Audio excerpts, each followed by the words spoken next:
ಯತ್ರೈವ ಯತ್ರೈವ ಮನೋಮದೀಯಂ ತತ್ರೈವ ತತ್ರೈವ ಪದದ್ವಯಂ ತೇ.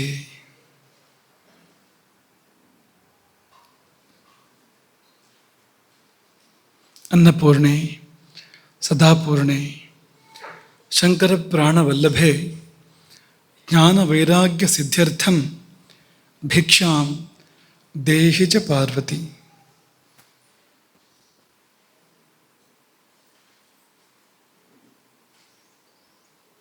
ಇವತ್ತು ಏಕಾದಶಿಯ ಆಚರಣೆ. ಸ್ಮಾರತ ಏಕಾದಶಿ,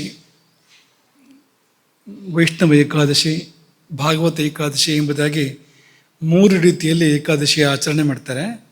ನಮ್ಮ ಪರಂಪರೆ ಭಾಗವತ ಏಕಾದಶಿಯನ್ನು ಮಾಡುವಂಥ ಒಂದು ಪರಂಪರೆ. ಇವತ್ತು ಆ ಭಾಗವತ ಏಕಾದಶಿ ಇದೆ. ಅದೇ ದಿನ ಉಪವಾಸದ ವಿಷಯ ಬಂದಿದೆ. ಈ ಪ್ರವಚನ ಸರಣಿಯಲ್ಲಿ ತಾನಾಗಿ ಅದೇ ದಿನ ಉಪವಾಸ ಎನ್ನುವ ಸಂಗತಿ ಬಂದಿರುವಂಥದ್ದು, ಆ ವಿಷಯ ಬಂದಿರುವಂಥದ್ದು, ಅದು ಏನನ್ನು ತೋರಿಸ್ತದೆ ಅಂದರೆ ಈ ಕಾರ್ಯಕ್ರಮ ಇದು ನಿಮ್ಮ ಯೋಜನೆ ಅಲ್ಲ. ಇದರ ಹಿಂದೆ ಬೇರಾರದು ಯೋಜನೆ ಇದೆ, ಮೇಲೆ ಕುಳಿತವನದ್ದು. ಏಕಾದಶಿ ದಿನ ನಾವು ಯಾರನ್ನು ಉಪಾಸನೆ ಮಾಡ್ತೇವೋ ಅಂಥವನ ಯೋಜನೆ ಇಲ್ಲಿದೆ ಅನ್ನೋದನ್ನು ಅದು ತೋರಿಸ್ತದೆ. ಆದರೆ ಉಪವಾಸಕ್ಕೆ ಹೋಗೋಕ್ಕಿಂತ ಮೊದಲು ಊಟ ಮಾಡೋಣ ಅಂದರೆ ನಿನ್ನೆಯ ಮೊನ್ನೆಯ ಈ ಪ್ರವಚನವನ್ನು ಮೆಲುಕು ಹಾಕೋಣ. ನಿನ್ನೆ ಹಿತಮಿತ ಮೇಧ್ಯಾಶನಂ ತಪಃ ಎನ್ನುವ ಬಗ್ಗೆ ನಮಗೆ ಕೆಲವು ಮಾತುಗಳನ್ನ ಹೇಳಿದ್ವು. ಊಟ ಮಾಡಿ ಉದ್ಧಾರ ಆಗ್ಬೋದು ಅಂತ ಸಂಕ್ಷೇಪ ಹೇಳೋದಾದರೆ, ಊಟ ಮಾಡಿ ಉದ್ಧಾರ ಆಗ್ಬೋದು. ಸರಿಯಾಗಿ ಮಾಡೋದಾದರೆ ಊಟ ಮಾಡಿ ಉದ್ಧಾರ ಆಗ್ಬೋದು. ಎಲ್ಲ ಪಾಪಗಳನ್ನು ಊಟದಲ್ಲೇ ಕಳ್ಕೊಳ್ಬೋದು. ಹಿತಮಿತ ಆಹಾರ ಪಾಪ ನಮಗೆ ಹೊಸದಾಗಿ ಬರದಂತೆ ತಡೆದರೆ, ಮೇಧ್ಯಾಹಾರ ಒಳಗಿರುವ ಪಾಪವನ್ನು ನಾಶ ಮಾಡ್ತದೆ ಎಂಬುದಾಗಿ ನಿನ್ನೆ ಹೇಳಿದ್ವು ಅಂತ ನೆನಪು ನಮಗೆ. ಹಿತ ಅಂದರೆ ನಮಗಾಗಿ ಪ್ರಕೃತಿಯಿಂದ ನಿಹಿತ ಮತ್ತು ಶಾಸ್ತ್ರಗಳಿಂದ ವಿಹಿತ ಅಂತ. ಶಾಸ್ತ್ರಗಳು ನಮಗೆ ವಿಧಾನ ಮಾಡಿವೆ, ಇದನ್ನು ಊಟ ಮಾಡು, ಇದನ್ನು ತಿನ್ನು ಎಂಬುದಾಗಿ. ಶಾಸ್ತ್ರಗಳು ಯಾಕೆ ವಿಧಾನ ಮಾಡಿವೆ ಅಂದರೆ ಯಾರದ್ದೋ ಮರ್ಜಿ ಅಲ್ಲ, ಅದು ಶಾಸ್ತ್ರಗಳು ಗುರುತಿಸಿವೆ. ಇದು ನಿನಗೆ ಸರಿ ಹೊಂದುವ ಆಹಾರ ಅಂತ ಪ್ರಕೃತಿ ಇಟ್ಟಿರುವಂಥದ್ದು ಎಂಬುದಾಗಿ ಶಾಸ್ತ್ರಗಳು ಗುರುತಿಸಿವೆ. ಅದನ್ನೇ ಸೇವಿಸಬೇಕು, ಅದು ಹಿತ. ಅದನ್ನು ಕೂಡ ಮಿತವಾಗಿ ಸೇವಿಸಬೇಕು. ಎಷ್ಟು ನಮಗೆ ಜೀರ್ಣ ಮಾಡ್ಕೊಳ್ಳೋದಕ್ಕೆ ಸಾಧ್ಯವೋ ಅಷ್ಟನ್ನೇ ಸೇವಿಸಬೇಕು, ಅದು ಮಿತ.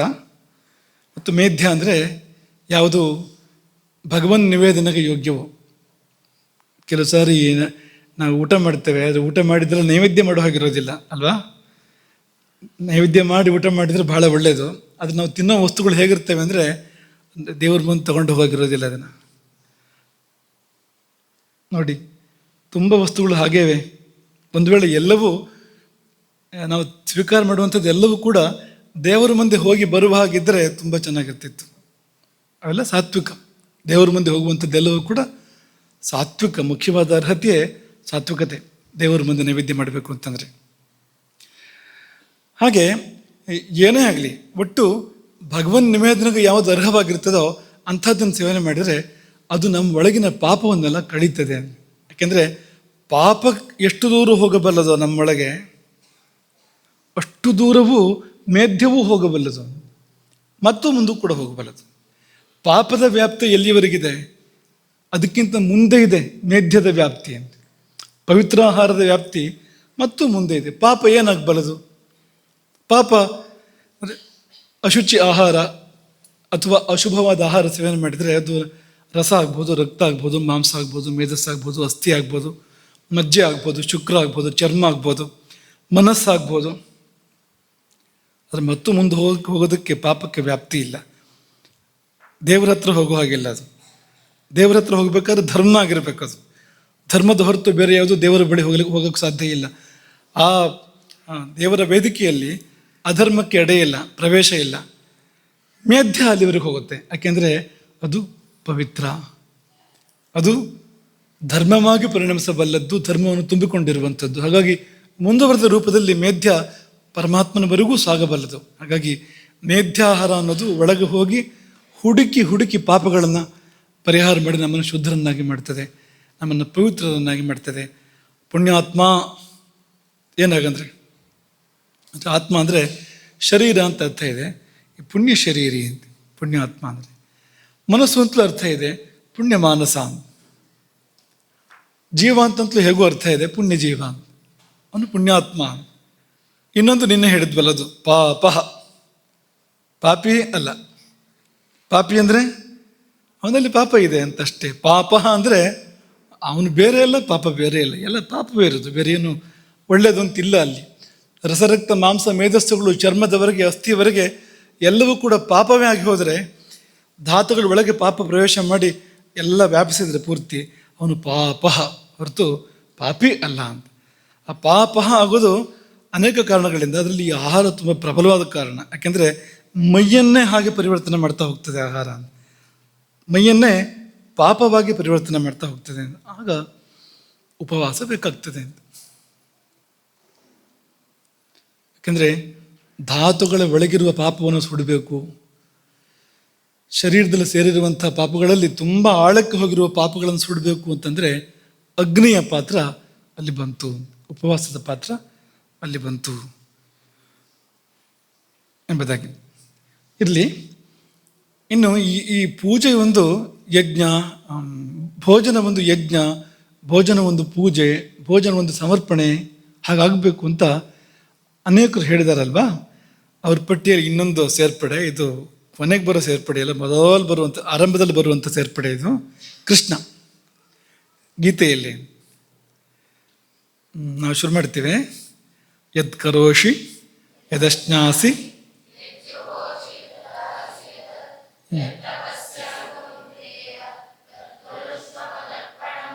ಕೃಷ್ಣನೇ ಹೇಳಿದಾನೆ ನೋಡಿ, ಯದಶ್ನಾಸಿ ತತ್ಕುರುಷ್ವ ಮದರ್ಪಣಂ. ಯಾವುದನ್ನು ನೀನು ಆಹಾರವಾಗಿ ಸೇವಿಸ್ತೀಯೋ ಅದನ್ನು ನನಗರ್ಪಣೆ ಮಾಡು. ನೈವೇದ್ಯ ಆಯಿತು ಪೂಜೆ ಅಂತಂದರೆ. ಅದು ಊಟ ಅಂತಂದರೆ ನೈವೇದ್ಯ ಆಯಿತು, ಊಟ ಅಂದರೆ ಪೂಜೆ ಅಂತಾಯಿತು, ಊಟ ಅಂದರೆ ಯಜ್ಞ ಅಂತಲೂ ಆಯಿತು. ಯಾಕೆಂದರೆ ಯಜ್ಞದಲ್ಲಿ ನಾವು ಭಗವಂತನಿಗೆ ಹವ್ಯಸ್ಸನ್ನು ಸಮರ್ಪಣೆ ಮಾಡ್ತೇವೆ. ಎತ್ತುವ ತುತ್ತು ಹವ್ಯಸ್ಸಾಯಿತು, ಆಹುತಿ ಆಯಿತು, ಪ್ರಾಣಾಹುತಿ ಅನ್ನುವ ಹೆಸರು ಅದಕ್ಕೆ ಯೋಗ್ಯ ಆಗ್ತದೆ ಆಗ ಅಂತ. ಅವನೇ ಪ್ರಾಣ. ಹಾಗಾಗಿ ಎಲ್ಲವನ್ನೂ ನನಗೆ ಸಮರ್ಪಣೆ ಮಾಡೋದು ಕೃಷ್ಣ ಹೇಳಿದ್ದಾನೆ. ಯದ್ ಕರೋಷಿ, ಏನು ಮಾಡ್ತೀಯೋ, ಯದಶ್ನಾಸಿ, ಏನನ್ನು ತಿಂತೀಯೋ, ಯದ್ ಜುಹೋಷಿ, ಯಾವುದನ್ನು ಹೋಮ ಮಾಡ್ತೀಯೋ, ದದಾಸಿಯಿತು, ಏನನ್ನು ದಾನ ಮಾಡ್ತೀಯೋ, ಯದ್ ತಪಸ್ಸಿಸಿ, ಯಾವ ತಪಸ್ಸನ್ನು ಮಾಡ್ತೀಯೋ, ತತ್, ಅದೆಲ್ಲವನ್ನು, ಆ ಕರ್ಮವನ್ನು, ಆ ಊಟವನ್ನು, ಆ ಹೋಮವನ್ನು, ಆ ದಾನವನ್ನು, ಆ ತಪಸ್ಸನ್ನು ಕುರುಷ್ವ ಮದರ್ಪಣಂ, ನನಗೆ ಅರ್ಪಿಸುವಂತ.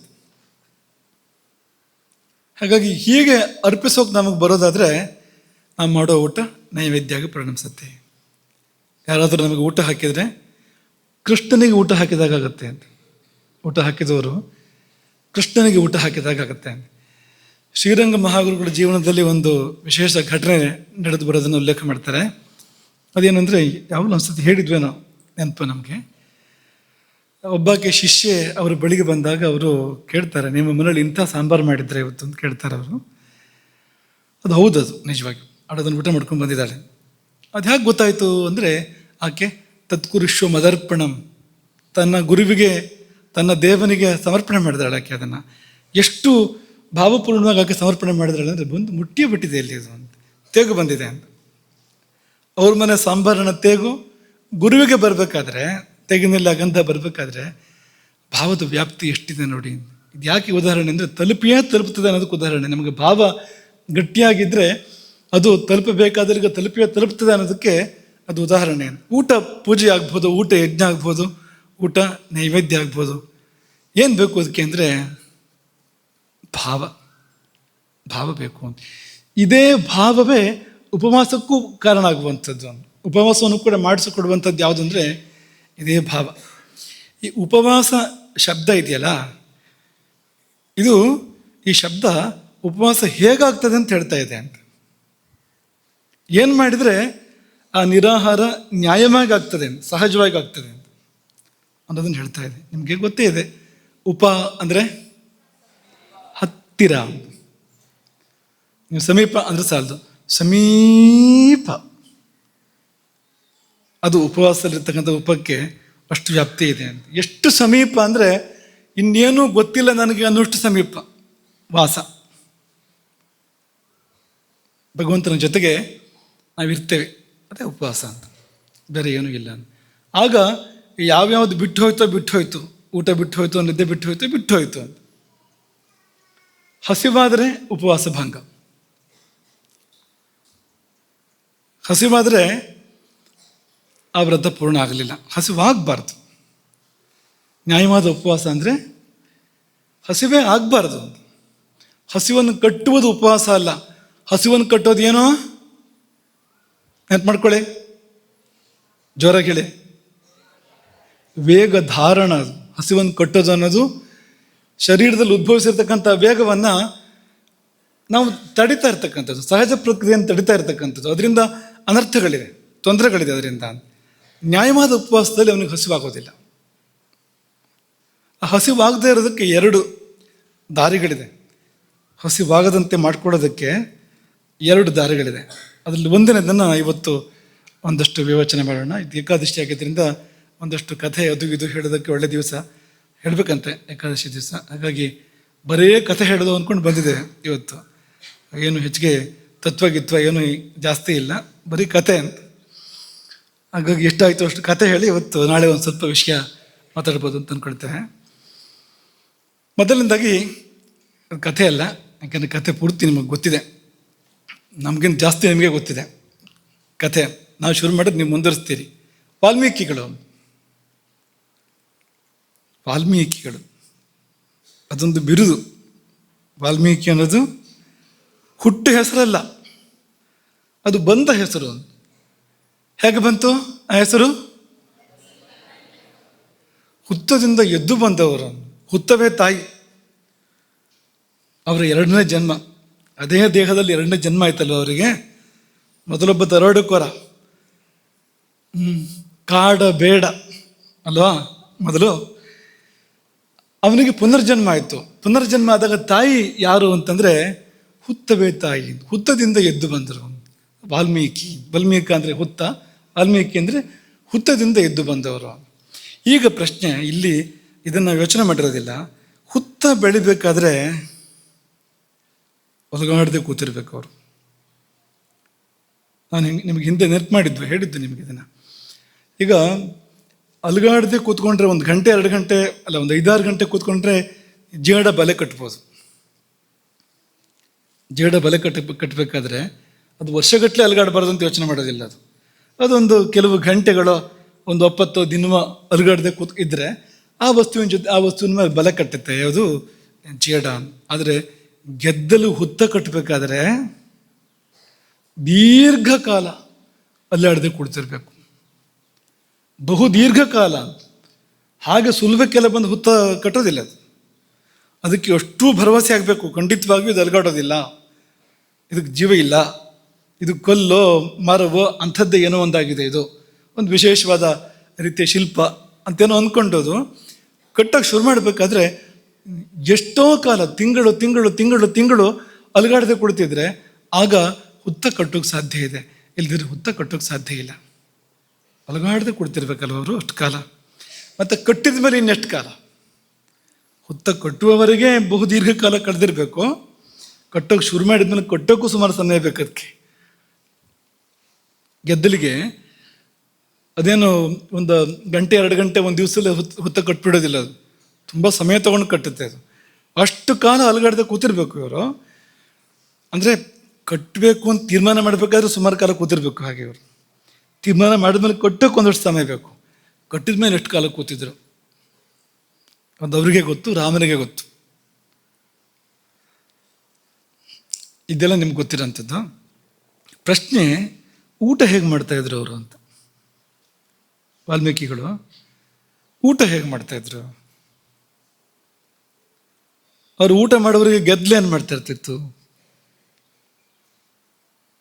ಏನು ಉತ್ತರ ಇದಕ್ಕೆ ಹೇಳಿ? ಏನು ಉತ್ತರ ಇದಕ್ಕೆ? ಊಟ ಮಾಡಿಲ್ಲ.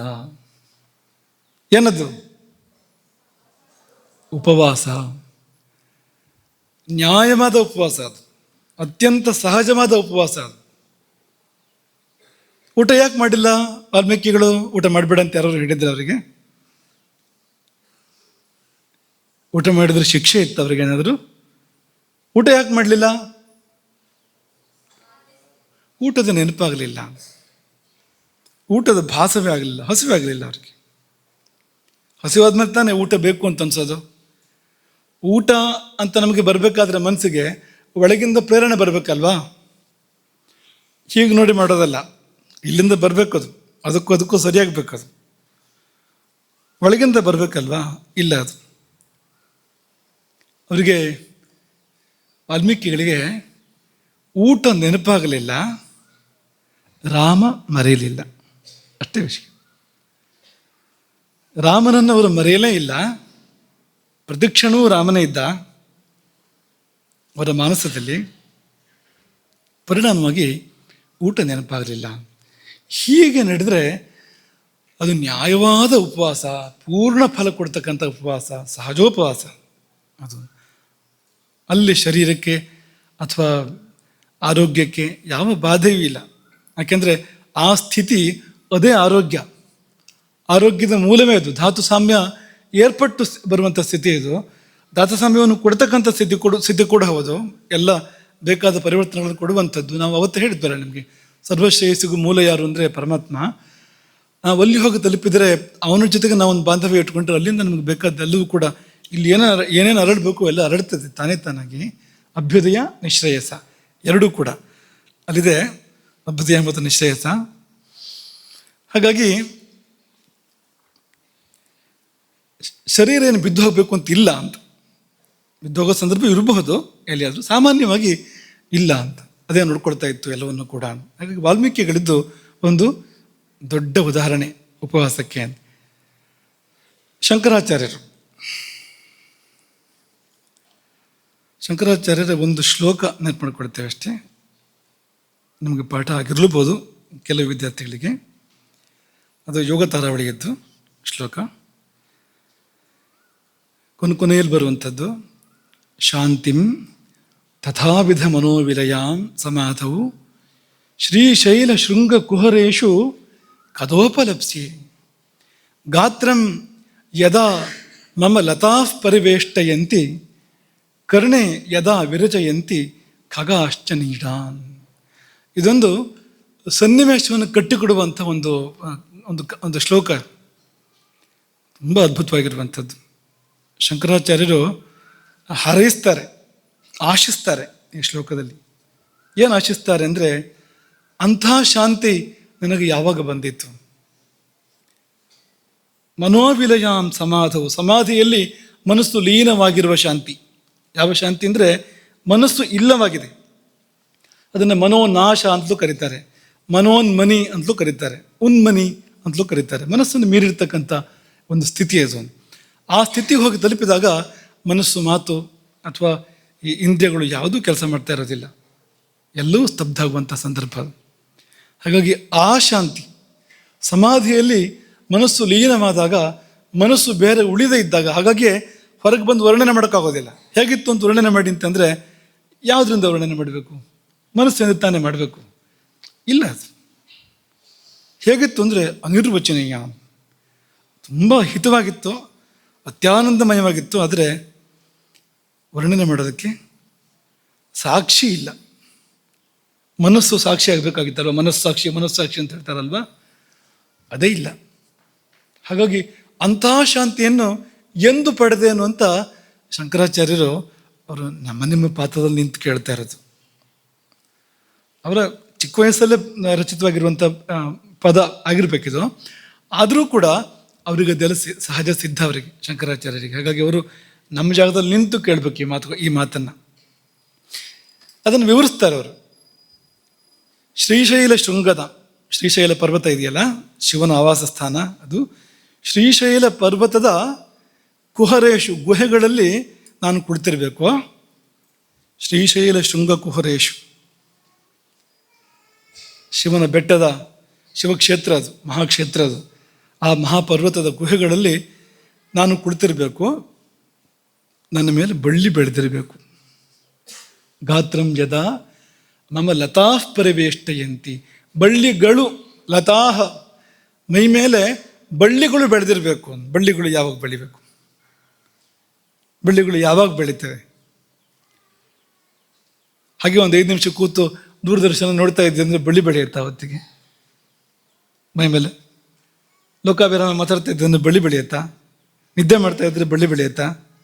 ನೀವು ಎಷ್ಟೇ ಗಂಟೆ ನಿದ್ದೆ ಮಾಡಿ, ಒಂದು 24 ಗಂಟೆ ನಿದ್ದೆ ಮಾಡಿ, ಬಳ್ಳಿ ಬೆಳೆಯೋದಿಲ್ಲ. ಯಾಕೆಂದರೆ ನಿದ್ದೆ ಮಾಡುವಾಗ ಮೈಕಿಗೆ ಅಲಗಾಟ ಇದೆ ಒಂದು ಸ್ವಲ್ಪ, ಮತ್ತು ಅಷ್ಟೆಲ್ಲ ಸಮಯ ಸಾಕಾಗೋದಿಲ್ಲ ಅದಕ್ಕೆ. ಬಳ್ಳಿ ಬೆಳಿಬೇಕು ಅಂದರೆ ಗೆದ್ದಲಿಗಿಂತಲೂ ಜಾಸ್ತಿ ಸಮಯ ಬೇಕು ಅದಕ್ಕೆ. ಹಾಗಾಗಿ ಗಾತ್ರಂ ಯದಾ ಮಮ ಲತಾ ಪರಿವೇಷ್ಟಯಂತಿ, ಎಂದು ನನ್ನ ದೇಹವನ್ನು ಬಳ್ಳಿಗಳು ಆವರಿಸುವವೋ. ಮಾತ್ರವಲ್ಲ, ಎಂದು ನನ್ನ ಕಿವಿಯಲ್ಲಿ ಪಕ್ಷಿಗಳು ಗೂಡು ಕಟ್ಟುವವೋ. ಹಕ್ಕಿಗಳು ಗೂಡು ಕಟ್ಟಬೇಕು. ಕಿವಿ ಅಂದರೆ ಸ್ವಲ್ಪ ಅನುಕೂಲ ಆಗಿದೆ ಗೂಡು ಕಟ್ಟೋದಕ್ಕೆ. ಇಲ್ಲಿ ಕಡ್ಡಿ ಗಿಡ್ಡಿ ಇಟ್ಟರೆ ಅಲ್ಲಿ ಕಿವಿಯಲ್ಲಿ ನೆಲ ಥರ ಇದೆ ಅಲ್ವಾ, ಶುರು ಮಾಡ್ಬೋದು, ಅಲ್ಲಿಂದ ಶುರು ಮಾಡೋಕ್ಕೆ ಅನುಕೂಲ ಆಗೋ ಥರ ಇದೆ. ಹಾಗಾಗಿ ಕಿವಿನ ಒಂದು ಆಧಾರವಾಗಿ ಇಟ್ಕೊಂಡು ಹಕ್ಕಿಗಳು ಗೂಡು ಕಟ್ಟೋ ಥರ ಆಗಬೇಕು. ಅಂತಹ ಶಾಂತಿ, ಅಂತಹ ಸಮಾಧಿ ಎಂದು ನಾನು ಪಡೆದೇನು ಎಂಬುದಾಗಿ ಕರ್ಣೆ ಯದಾ ವಿರಚಯಂತಿ ಖಗಾಶ್ಚನೀಡ. ಇಷ್ಟಾಗುವವರೆಗೆ ಊಟ ಮಾಡೋಕ್ಕೆ ಸಾಧ್ಯವಾ? ಕಿವಿಲಿ ಪಕ್ಷಿ ಗೂಡು ಕಟ್ಟಬೇಕು ಅಂದರೆ, ಮೈ ಮೇಲೆ ಬಳ್ಳಿ ಬೆಳಿಬೇಕು ಅಂದರೆ ಎತ್ತನ ಮಧ್ಯೆ ಊಟ ಮಾಡೋಕ್ಕೆ ಸಾಧ್ಯವಾ? ಎಷ್ಟು ಕಾಲದ ಸಮಾಧಿ ಅದು! ಅಷ್ಟೂ ಕಾಲದ ಉಪವಾಸ, ಸಹಜ ಉಪವಾಸ ಭಗವತ್ ಸಾನ್ನಿಧ್ಯ. ಅದು ಪರಮಾತ್ಮನಲ್ಲಿ ಒಂದಾಗ ಕಲಿತಿರುವಂಥದ್ದು. ಅದನ್ನ ಹಿಡಿದು ಸಮೀಪ ಅಂತ ಹೇಳಿದ್ದು ಯಾಕೆಂದರೆ ಎರಡೋ ಒಂದೋ ಅನ್ನೋ ಹಾಗೆ ಅಂತ, ಅಷ್ಟು ಸಮೀಪ ಅಂತ. ಎಲ್ಲಿ ಊಟದ ಪ್ರಶ್ನೆ ಆಗ ಅಂತ. ಉಪವಾಸ ತಾನಾಗಿ ಏರ್ಪಡುವಂಥದ್ದು. ಶಂಕರಾಚಾರ್ಯರು ನಿರೂಪಣೆ ಮಾಡಿದ, ಅಂದರೆ ಅವ್ಯಕ್ತವಾಗಿ ನಿರೂಪಣೆ ಮಾಡಿದ್ದಾರೆ ಅವರು. ನೀವು ಒಳಹೊಕ್ಕು ನೋಡಿದರೆ ಅಲ್ಲಿ ಉಪವಾಸ ಇದೆ ಅಂತ ಗೊತ್ತಾಗತ್ತೆ ನಿಮಗೇನು ಅಂಥದ್ದು ಅಂತ. ವಿಶ್ವಾಮಿತ್ರರು ತಪಸ್ಸಿಗೆ ಕುಳಿತಿದ್ದಾರೆ. ಅನೇಕ ವಿಘ್ನಗಳು ಬಂದು ಹೋಗಿವೆ. ತಪಸ್ಸು ಅದೆಷ್ಟೋ ಬಾರಿ ಭಂಗ ಆಗಿದೆ. ಕೊನೆಯ ಬಾರಿ ಭಂಗ ಆದ ಸಂದರ್ಭ, ರಂಭೆ ಬಂದಿದ್ದಾಳೆ ತಪಸ್ಸನ್ನು ಭಂಗ ಮಾಡಬೇಕು ಅಂತ. ಅದಕ್ಕಿಂತ ಹಿಂದೆ ಮೇನಕ್ಕೆ ಬಂದು ಹೋಗಿ ಆಗಿದೆ, ಮೇನಕ್ಕೆ ತ್ರಿಶಂಕು ಬಂದು ಹೋಗಿ ಆಗಿದೆ, ಅಥವಾ ಬೇರೆ ಬೇರೆ ಸಂದರ್ಭಗಳು ಶೂನ್ಯಶೇಪ ಬಂದು ಹೋಗಿದ್ದಾನೆ. ಒಂದೊಂದು ಸಂದರ್ಭದಲ್ಲೂ ಕೂಡ ತಪಸ್ಸು ವಿನಿಯೋಗ ಆಗಿ ಕಾಮವೋ ಕ್ರೋಧವೋ ಯಾವುದೋ ಒಂದು ಕೆಲಸ ಮಾಡಿ ತಪಸ್ಸು ಭಂಗ ಆಗಿ ಏಸು ಸಲ ತಪವುಗೈದು ಏಸು ಬನ್ನವನ ಅಂತು ಕೌಶಿಕನು ಬ್ರಹ್ಮರ್ಷಿ ಪದ ಕರ್ಹನಾದನ್ ಅನ್ನೋ ಹಾಗೆಲ್ಲ ಆಗಿ ಕೊಟ್ಟ ಕೊನೆಯಲ್ಲಿ ರಂಭೆ ಬಂದಿದ್ದಾಳೆ.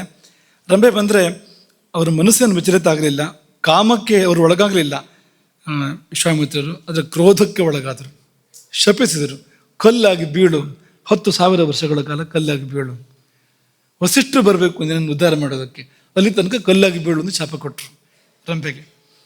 ಶಾಪ ಕೊಟ್ಟ ಮೇಲೆ ಕೋಪೇನ ಚ ಮಹಾತೇಜಾಹ ತಪೋಪಹರಣೆ ಕೃತೆ, ಕೋಪದಿಂದ ತಪೋಪಹರಣ, ತಪಸ್ಸಿನ ಅಪಹರಣವಾಗಿರಲು ಇಂದ್ರಿಯೈ ರಜಿತೈ ರಾಮ ನಲೇಭೇ ಶಾಂತಿಮಾತ್ಮನಃ. ರಾಮನಿಗೆ ಶತಾನಂದರು ಗೌತಮರ ಪುತ್ರ ಹೇಳುವಂಥ ಕಥೆ, ವಿಶ್ವಾಮಿತ್ರರ ಕಥೆ ಇದು. ಅವರು ಮುಂದೆ ಹೇಳುವಂಥದ್ದು, ವಿಶ್ವಾಮಿತ್ರರು ಎದುರುಗಡೆಗೆ ಹೇಳುವಂಥದ್ದು ಇದು. ನಲೇಭೇ ಶಾಂತಿಮಾತ್ಮನಃ, ಶಾಂತಿ ಇರಲಿಲ್ಲ ವಿಶ್ವಾಮಿತ್ರರಿಗೆ. ಇಂದ್ರಿಯಗಳನ್ನು ಗೆಲ್ಲಲಿಲ್ಲ ನಾನು, ಕ್ರೋಧವನ್ನು ಗೆಲ್ಲಲಿಲ್ಲ, ಬ್ರಹ್ಮರ್ಷಿ ಆಗೋದು ಹೇಗೆ ಎಂಬುದಾಗಿ ತುಂಬ ವ್ಯಥೆಯಾಯಿತು ವಿಶ್ವಾಮಿತ್ರರಿಗೆ. ಬಭುವಾಸ್ಯ ಮನಶ್ಚಿಂತ, ತುಂಬ ಚಿಂತೆ ಕೂಡ ಆಯಿತು. ತಪೋಪಹರಣೆ ಕೃತೆ. ಆಗ ಒಂದು ಗಂಭೀರವಾದ ಪ್ರತಿಜ್ಞೆಯನ್ನು ಮಾಡ್ತಾರೆ ವಿಶ್ವಾಮಿತ್ರರು. ಏನು ಪ್ರತಿಜ್ಞೆ? ನೈವ ಕ್ರೋಧಂ ಗಮಿಷ್ಯಾಮಿ, ಸಿಟ್ಟೇ ಮಾಡೋದಿಲ್ಲ. ನಚ ವಕ್ಷ್ಯಾಮಿ ಕಿಂಚನ, ಮಾತು ಆಡೋದಿಲ್ಲ. ಮಾತಾಡಿದಿರ್ತಾನೆ, ಶಾಪ ಅಂತ ಕೊಡ್ಬೋದು ಮನಸ್ಸಿಂದಲೂ. ನೈವ ಕ್ರೋಧಂ ಗಮಿಷ್ಯಾಮಿ ನಚ ವಕ್ಷ್ಯಾಮಿ ಕಿಂಚನ, ಹೋಗಲಿ ಉಸಿರಾಡ್ಬೋದ ಅಂದರೆ ಅದೂ ಇಲ್ಲ. ಅಥವಾ ನೋಚ್ಛ್ವಸಿಷ್ಯಾಮಿ, ಉಸಿರನ್ನೇ ಆಡೋದಿಲ್ಲ. ಅಥವಾ ನೋಚ್ಛ್ವಸಿಷ್ಯಾಮಿ ಸಂವತ್ಸರ ಶತಾನ್ಯಪಿ, 100 ವರ್ಷ ಕಳೆದು ಹೋಗಲಿ, 100 ವರ್ಷಗಳು ಕಳೆದು ಹೋಗಲಿ, ಉಸಿರು ಕೂಡ ಆಡೋದಿಲ್ಲ. ಅಹಂ ವಿಶೋಷಯಿಷ್ಯಾಮಿ ಹ್ಯಾತ್ಮಾನಂ, ಈ ದೇಹವನ್ನು ಶೋಷಿಸ್ತೇನೆ.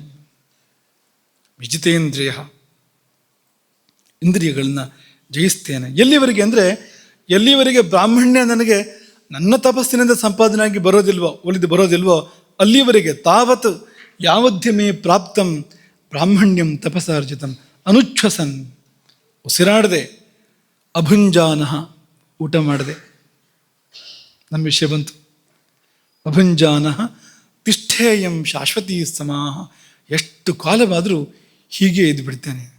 ಮತ್ತೆ ಬದುಕಿರ್ಬೇಕಲ್ಲ ಅಂದರೆ ಅದಿರುತ್ತೆ, ದೇಹ ಎಲ್ಲೋಗುತ್ತೆ.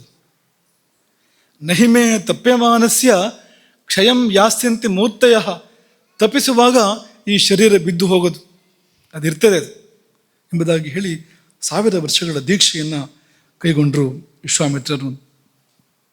ತಾನು ತಪಸ್ ಮಾಡ್ತಾ ಇದ್ದ ದಿಕ್ಕನ್ನು ಬಿಟ್ಟು ಉತ್ತರ ದಿಕ್ಕನ್ನು ಬಿಟ್ಟು ಪೂರ್ವಕ್ಕೆ ಹೋಗ್ತಾರೆ. ಅದಕ್ಕಿಂತ ಮೊದಲು ಈ ಉಳಿದು 3 ದಿಕ್ಕು ಆಗಿದೆ. ಈಗ ಕೊನೆಯದಾಗಿ ಪೂರ್ವ ದಿಕ್ಕಿಗೆ ಹೋಗುವಂಥದ್ದು. ಪೂರ್ವಕ್ಕೆ ಹೋಗಿ 1000 ವರ್ಷಗಳ ಮೌನ, ವ್ರತ, ಉಪವಾಸ, ಪರಮ ದುಷ್ಕರಂ, ಯಾರೂ ಮಾಡೋಕ್ಕೆ ಸಾಧ್ಯ ಇಲ್ಲ ಅಂಥ ತಪಸ್ಸನ್ನು. ಅಪ್ರತಿಮಂ, ಅದಕ್ಕೆ ಹೋಲಿಕೆ ಇಲ್ಲ ಒಂದು ಅಂಥ ತಪಸ್ಸನ್ನು ಅವ್ರು ಮಾಡ್ತಾರೆ. 1000 ವರ್ಷ ಆಯಿತು. ಈ ಸಾರಿ ರಂಭೆ ಮೇನಕ್ಕಿಯೂ ಬರಲಿಲ್ಲ, ವರ ಕೊಡೋಕೆ ಬ್ರಹ್ಮನೂ ಬರಲಿಲ್ಲ. 1000 ವರ್ಷ ಕಳೆದೋಯ್ತು. ಈ 1000 ವರ್ಷ ಸಿಟ್ಟು ಮಾಡಲಿಲ್ಲ. ಕ್ರೋಧವು ನಾಂತರ ಮಾಮಿಷದ್ದು, ಕ್ರೋಧವು ಕೂಡ ಬರಲಿಲ್ಲ ಅವರಿಗೆ. 1000 ವರ್ಷದ ವ್ರತ ಮುಗಿದಾಗ ಊಟ ಮಾಡಬೇಕು ಅವರು. ಉಪವಾಸ ವ್ರತ ಅದು, 1000 ವರ್ಷದ ಉಪವಾಸ. ನಾವು ಒಂದಿನದ ಉಪವಾಸ ಕಷ್ಟಪಡ್ತೇವೆ.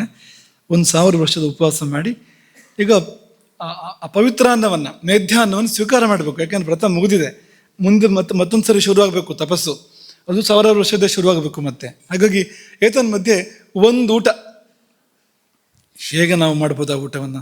1000 ವರ್ಷದ ನಂತರ ಸಿಕ್ಕಿದ್ರೆ ಊಟ, ಒಂದು ಹೊತ್ತು ಸಿಗದೇ ಇದ್ರೆ ಊಟ, ಆಮೇಲೆ ಊಟ ಸಿಕ್ಕಿದ್ರೆ ಗಬ ತಿಂದ್ಬಿಡ್ತೇವೆ ನಾವು ಅಲ್ವಾ? ಹಾಗಿರುವಾಗ 1000 ವರ್ಷದ ಉಪವಾಸದ ನಂತರ ಅವ್ರು ಊಟ ಮಾಡಬೇಕಾದ್ರೆ ಎಂಥ ಸಂಭ್ರಮ ಇರಬೇಕು ಅಂದರೆ, ಏನಿಲ್ಲ, ಇನ್ನೇನು ಊಟ ಮಾಡಬೇಕು ಅನ್ನೋ ಹೊತ್ತಿಗೆ ಇಂದ್ರ ಬಂದಂತೆ, ಬ್ರಾಹ್ಮಣನ ರೂಪದಲ್ಲಿ ಬಂದು ಭಿಕ್ಷಾ ಅಂತ ಏನಂತೆ. ವಿಶ್ವಾಮಿತ್ರರಿಗೆ ಗೊತ್ತು ಅವನು ಇಂದ್ರ ಅಂತ, ಇಂದ್ರನಿಗೂ ಗೊತ್ತು ವಿಶ್ವಾಮಿತ್ರರಿಗೆ ಗೊತ್ತು ಅಂತ. ಮತ್ತೆ ಭಯ ಇಲ್ವಾ ಶಾಪ ಕೊಟ್ಟರೆ ಅಂದರೆ? ಉಪಾಯವೇ ಇಲ್ಲ, ಬೇರೆ ಎಲ್ಲ ಪ್ರಯತ್ನಗಳು ಮಾಡಿ ಮುಗಿದಿದೆ. ಇನ್ನು ಶಾಪ ತಗೊಂಡಾದರೂ ತಪಸ್ ಕಡಿಸ್ಬೇಕು ಅಂತ ಬಂದಿದ್ದಾನೆ ಇಂದ್ರ ಈ ಸಾರಿ.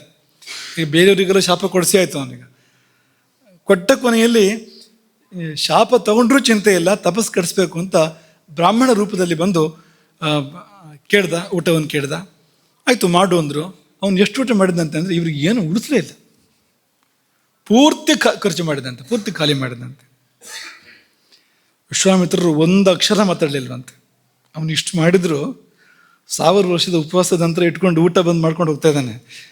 ಇಷ್ಟಾದರೂ ಕೂಡ ಸಿಟ್ಟು ಮಾಡಲಿಲ್ಲ. ಒಂದು ಶಬ್ದ, ನಮ್ಗೇನಾದ್ರು ಊಟ ಮಾಡಬೇಕಾದ್ರೆ ಸ್ವಲ್ಪ ಆ ಕಡೆ ಕಡೆಗಾದ್ರೆ ಬಂತು ಅಂತಲೇ ಲೆಕ್ಕ ಅಲ್ವಾ? ರಜೋಗುಣ ತಮಗುಣ ಎಲ್ಲ ಬರ್ತದೆ ಒಂದು ಸತಿ. ಆಗ ಯಕ್ಷಗಾನದ ವೇಷಗಳೆಲ್ಲ, ಬಣ್ಣದ ವೇಷಗಳೆಲ್ಲ ಬರ್ತವೆ ನೋಡಿ ಒಂದು ಸತಿ. ಸಿಟ್ಟು ಬರೋದಕ್ಕೆ ಒಳ್ಳೆ ಸಮಯ, ಮುಹೂರ್ತ ಯಾವುದಂದ್ರೆ ಊಟ ಮಾಡ್ತಾ ಇರುವಾಗಲೇ ಬರುವಂಥದ್ದು, ಭಾರಿ ಯೋಗ್ಯವಾದ ಕಾಲ ಅಂತ ಅನ್ನೋ ಹಾಗಿದೆ ಅದು. ಆದರೆ ನ್ಯಾಯವಾದ ಅವಕಾಶ ಸಿಟ್ಟು ಮಾಡೋದಕ್ಕೆ ಇಂಥ ಅವಕಾಶ ಎಲ್ಲಿ ಸಿಗ್ತದೆ? ಅಂಥ ಅವಕಾಶದಲ್ಲಿ ಕೂಡ ಒಂದು ಅಕ್ಷರ ಮಾತಾಡಲಿಲ್ಲ, ಮೌನವ್ರತವನ್ನು ಮುಂದುವರಿಸಿದ್ರು. ಪುನಃ ತಪಸ್ಸಿಗೆ ಕೂತ್ಕೊಂಡ್ರು. ಉಣ್ಣದೆಯೇ ತಪಸ್ಸಿಗೆ ಕೂತ್ಕೊಳ್ತಾರೆ. ಈ ಬಾರಿ ತಪಸ್ಸು ಮುಂದುವರೆದಾಗ ನೆತ್ತಿಯಿಂದ ಹೊಗೆ ಬರೋಕ್ಕೆ ಶುರುವಾಯಿತು. ವಿಶ್ವಾಮಿತ್ರರ ನೆತ್ತಿಯಿಂದ ಹೊಗೆ ಬರೋಕ್ಕೆ ಆರಂಭ ಆಯಿತು. ತಸ್ಯ ಅನುಚ್ಛ್ವಸಮಾನಸ್ಯ, ಉಸಿರಾಡದೆ ಕೊಡ್ತಿರ್ತಕ್ಕಂಥ ಆ ವಿಶ್ವಾಮಿತ್ರರ ಮೂರ್ಧ್ನಿ ಧೂಮೋ ವ್ಯಜಾಯತ, ನೆತ್ತಿಯಲ್ಲಿ ಧೂಮ ಏರ್ಪಟ್ಟಿತು. ಎತ್ರ ಎತ್ರ ಧೂಮ, ಮತ್ತಿಲ್ಲಿ ವನ್ನಿ ಇರಬೇಕಲ್ಲ, ಎಲ್ಲಿದೆ ವನ್ನಿ ಇದು ಹೇಳಿ ನೀವು? ಯಾವ ವನ್ನಿ ಇದು? ಜಾಠರೋ ಜಾತವೇದ,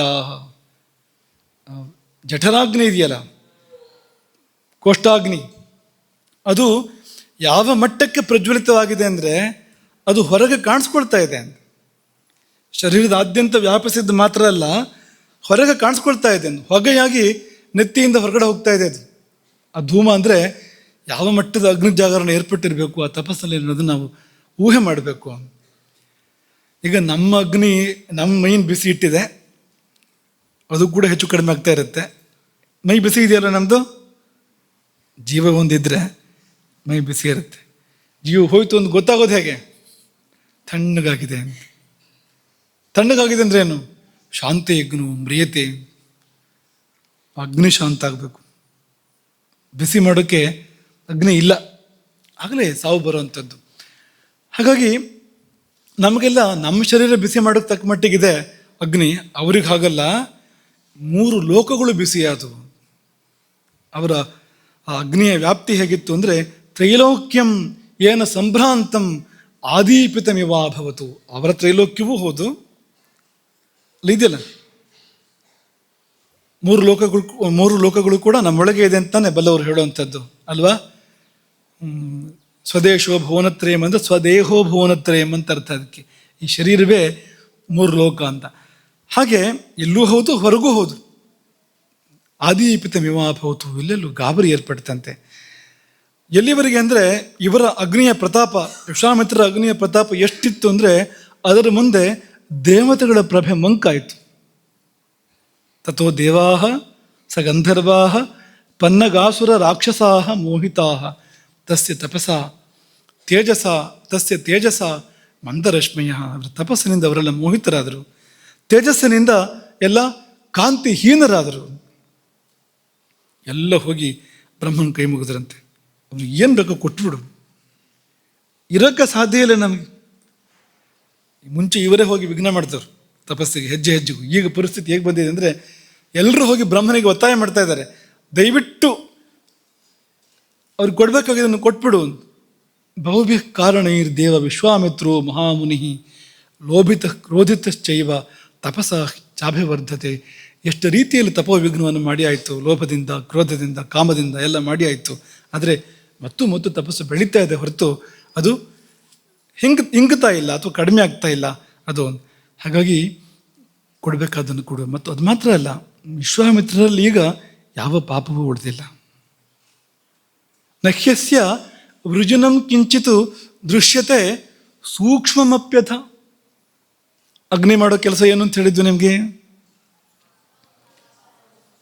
ಪಾಪಗಳನ್ನು, ದೋಷಗಳನ್ನು ಸುಡುವುದು ಅಗ್ನಿಯ ಕಾರ್ಯ ಅಂತ ಹೇಳಿದ್ವಲ್ವಾ. ಅವಕಾಶ ಕೊಟ್ಟರೆ ಅಗ್ನಿ ಅದನ್ನು ಮಾಡುತ್ತೆ ಅಂತ ಹೇಳಿದ್ವಲ್ವಾ. ನೋಡಿ, ಇಲ್ಲಿ ಅಗ್ನಿ ಪೂರ್ತಿ ಪ್ರಜ್ವಲಿತವಾದಾಗ ಅದರ ಫಲ ಹೇಗೆ ಬಂದಿದೆ ಅಂದರೆ ಸೂಕ್ಷ್ಮಮಪ್ಯಥ, ತುಂಬ ಅತ್ಯಂತ ಸೂಕ್ಷ್ಮವಾಗಿರುವಂಥದ್ದು.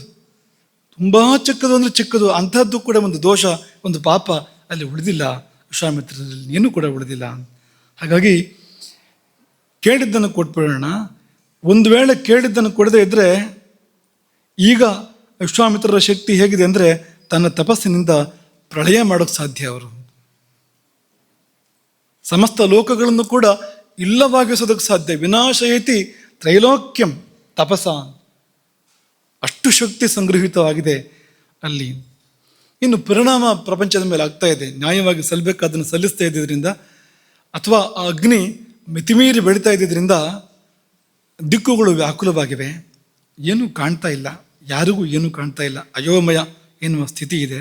ಸಮುದ್ರಗಳು ಕ್ಷೋಭೆಗೊಂಡಿವೆ, ಪರ್ವತಗಳು ಒಡೆದು ಹೋಗ್ತಾ ಇದ್ದಾವೆ, ಸೀಳಿ ಹೋಗ್ತಾ ಇದ್ದಾವೆ ಪರ್ವತಗಳು. ಭೂಮಿ ಕಂಪಿಸ್ತಾ ಇದೆ. ಪ್ರಕಂಪತೆ ಚ ಪೃಥಿವಿ. ಗಾಳಿ ವ್ಯಾಕುಲವಾಗಿ ಬೀಸ್ತಾ ಇದೆ. ಬ್ರಹ್ಮನ್ ನ ಪ್ರತಿಜಾನೀಮೋ ನಾಸ್ತಿಕೋ ಜಾಯತೆ ಜನಃ. ಬ್ರಹ್ಮನಿಗೆ ದೇವತೆಗಳು ಹೇಳುವಂಥದ್ದು ಜನರು ನಾಸ್ತಿಕರಾಗ್ತಾರೆ, ತಪಸ್ಸಿಗೆ ಫಲ ಇಲ್ಲ ಅಂತಾಗ್ಬಿಡ್ತದೆ ಹೀಗೆ ಮುಂದುವರೆದರೆ ಇದು. ಹಾಗಾಗಿ ಸಮೂಢಮೈವ ತ್ರೈಲೋಕ್ಯಂ ಸಂಪ್ರಕ್ಷುಭಿತ ಮಾನಸಂ. ಇಡೀ 3 ಲೋಕವು ಕೂಡ ಮೋಹಕ್ಕೆ ಒಳಗಾಗಿದೆ, ಮೂರ್ಛೆಗೆ ಒಳಗಾಗಿದೆ. ಯಾರ ಮನಸ್ಸಿಗೂ ಸಮಾಧಾನ ಇಲ್ಲ. ಸೂರ್ಯ ಕೂಡ ಕಾಂತಿಯನ್ನು ಕಳ್ಕೊಂಡಿದ್ದಾನೆ. ಹಾಗಾಗಿ ವಿಶ್ವಾಮಿತ್ರರು ಪ್ರಪಂಚದ ನಾಶಕ್ಕೆ ಮನಸ್ಸು ಮಾಡುವ ಮೊದಲು ಹೋಗಿ ವಿಶ್ವಾಮಿತ್ರರನ್ನು ಪ್ರಸನ್ನಗೊಳಿಸೋಣ. ಪರಿಸ್ಥಿತಿ ಎಲ್ಲಿಗೆ ಬಂತು ಅಂದರೆ ದೇವತೆಗಳನ್ನು ಪ್ರಸನ್ನಗೊಳಿಸಬೇಕು ಅಂತ ತಪಸ್ಸು ಮಾಡೋದು. ಈಗ ಎಲ್ಲಿಗೆ ಬಂದಿದೆ ಅಂದರೆ ದೇವತೆಗಳು ಹೋಗಿ ವಿಶ್ವಾಮಿತ್ರರನ್ನು ಪ್ರಸನ್ನಗೊಳಿಸುವಂಥ ಸ್ಥಿತಿ. ಹಾಗಾಗಿ ಬುದ್ಧಿನ ಕುರಿತೆ ಯಾವ ನಾಶಿಯ ದೇವ ಮಹಾಮುನಿ ತಾವತ್ ಪ್ರಸಾದ್ಯ. ಪ್ರಪಂಚ ನಾಶಕ್ಕೆ ಮನಸ್ಸು ಮಾಡುವ ಮೊದಲು ಹೋಗಿ ಮನವೊಲಿಸೋಣ.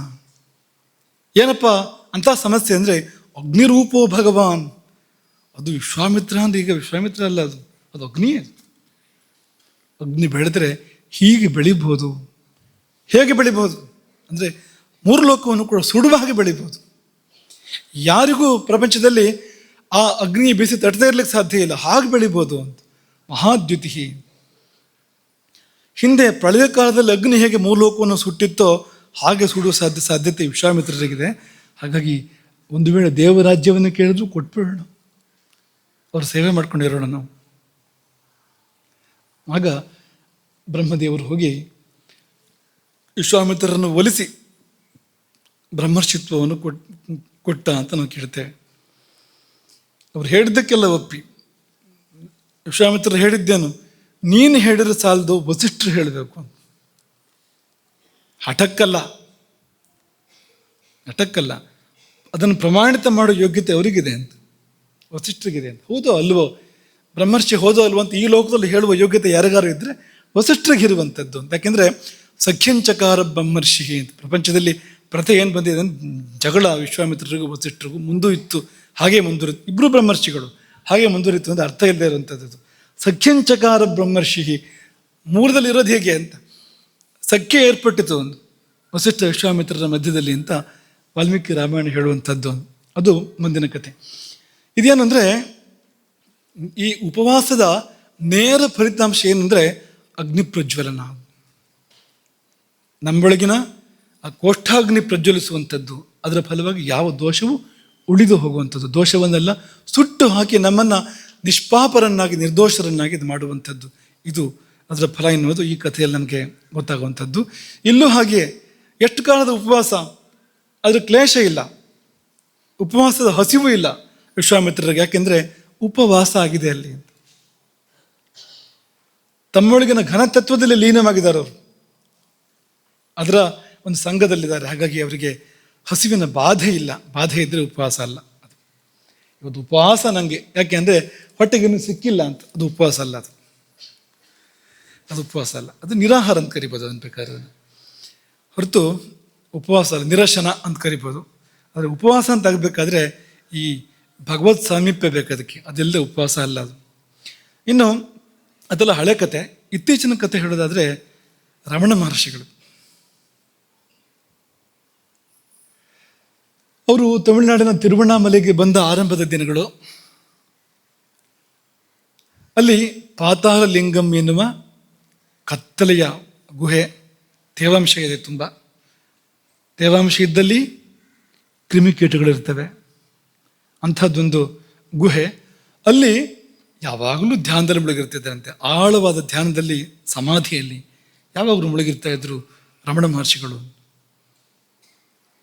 ಆಗ ಏನಾಯಿತು, ಕ್ರಿಮಿಕೀಟಗಳು, ಇರುವೆಗಳು ಅವರ ದೇಹಕ್ಕೆ ಮುತ್ತಿಗೆ ಹಾಕಿದ್ವು, ಕಚ್ಚಿ ಒಂದಷ್ಟು ದೇಹ ಭಾಗಗಳನ್ನು ತಿಂದುಬಿಟ್ಟು, ತೊಡೆಗಳು, ಕಾಲುಗಳು, ಆಸನದ ಪ್ರದೇಶ, ಇದನ್ನೆಲ್ಲ ಇರುವೆಗಳು ನಿರಂತರವಾಗಿ ಕಚ್ಚಿ ರಂಧ್ರಗಳನ್ನು ಮಾಡಿ ಮಾಂಸವನ್ನು ತಿಂದವು. ಬರೇ ಚರ್ಮ ತಿಂದಿದ್ದಲ್ಲ, ಚರ್ಮದಲ್ಲಿ ರಂಧ್ರ ಮಾಡಿ ಮಾಂಸವನ್ನು ತಿಂದವು. ಗೊತ್ತಿಲ್ಲ ಅವರಿಗೆ, ರಮಣ ಮಹರ್ಷಿಗಳಿಗೆ.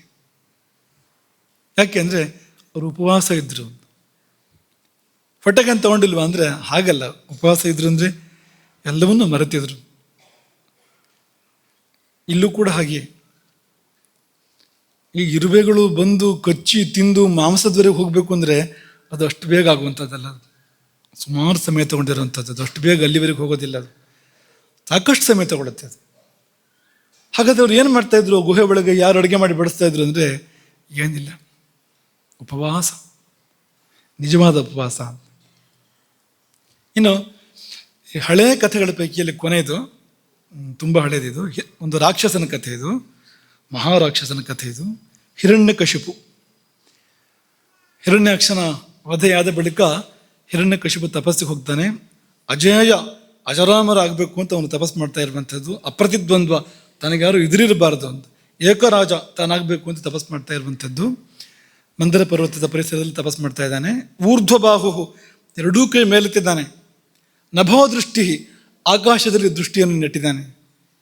ಪಾದಾಂಗುಷ್ಠಾಶ್ರಿತಾವನಿ, ಕೇವಲ ಹೆಬ್ಬೆರಳುಗಳ ಮೇಲೆ ನಿಂತಿದ್ದಾನೆ, ಪಾದವನ್ನು ಕೂಡ ಊರಿಲ್ಲ. ಕೇವಲ ಅಂಗುಷ್ಠಾಗ್ರದ ಮೇಲೆ ನಿಂತು ಎರಡೂ ಕೈ ಮೇಲೆತ್ತಿ ದೃಷ್ಟಿಯನ್ನು ಆಗಸದಲ್ಲಿ ನೆಟ್ಟು ತಪಸ್ಸು. ಎಷ್ಟೊತ್ತು ಎತ್ಕೊಳ್ಳೋಕ್ಕಾಗತ್ತೆ ನೋಡೋಣ, ಎತ್ಕೊಳ್ಳಿ.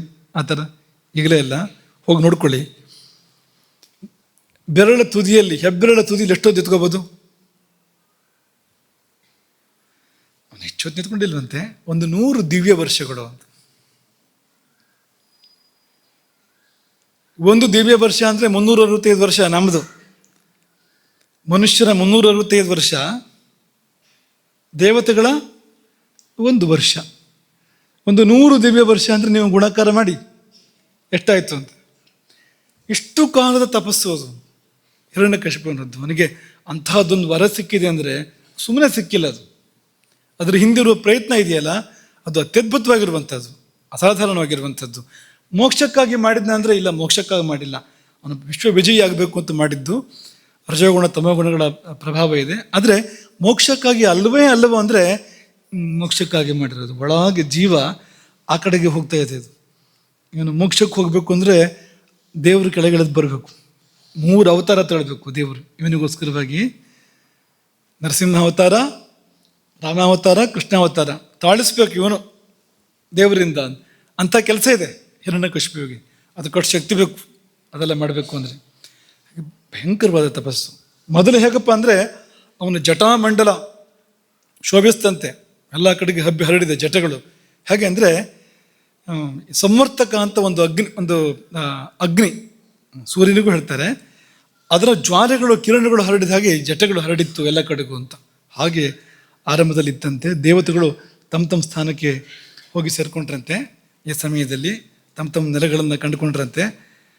ಹೇಗೂ ಇವನು ಕಾಟ ಇಲ್ವಲ್ಲ ಈಗ ಅಂತ. ಆದರೆ ಮುಂದುವರೆದಂತೆ ತಪಸ್ಸು ಎಲ್ಲಿಗೆ ಹೋಯಿತು ಅಂದರೆ ಇದರದ್ದೇ ಹೋಲಿಕೆ ಇದೆ, ಈಗ ಹೇಳಿದ ದೃಷ್ಟಾಂತದ ಹೋಲಿಕೆ ಇದೆ. ಯಾಕೆಂದರೆ ಅದೇ ಅದು.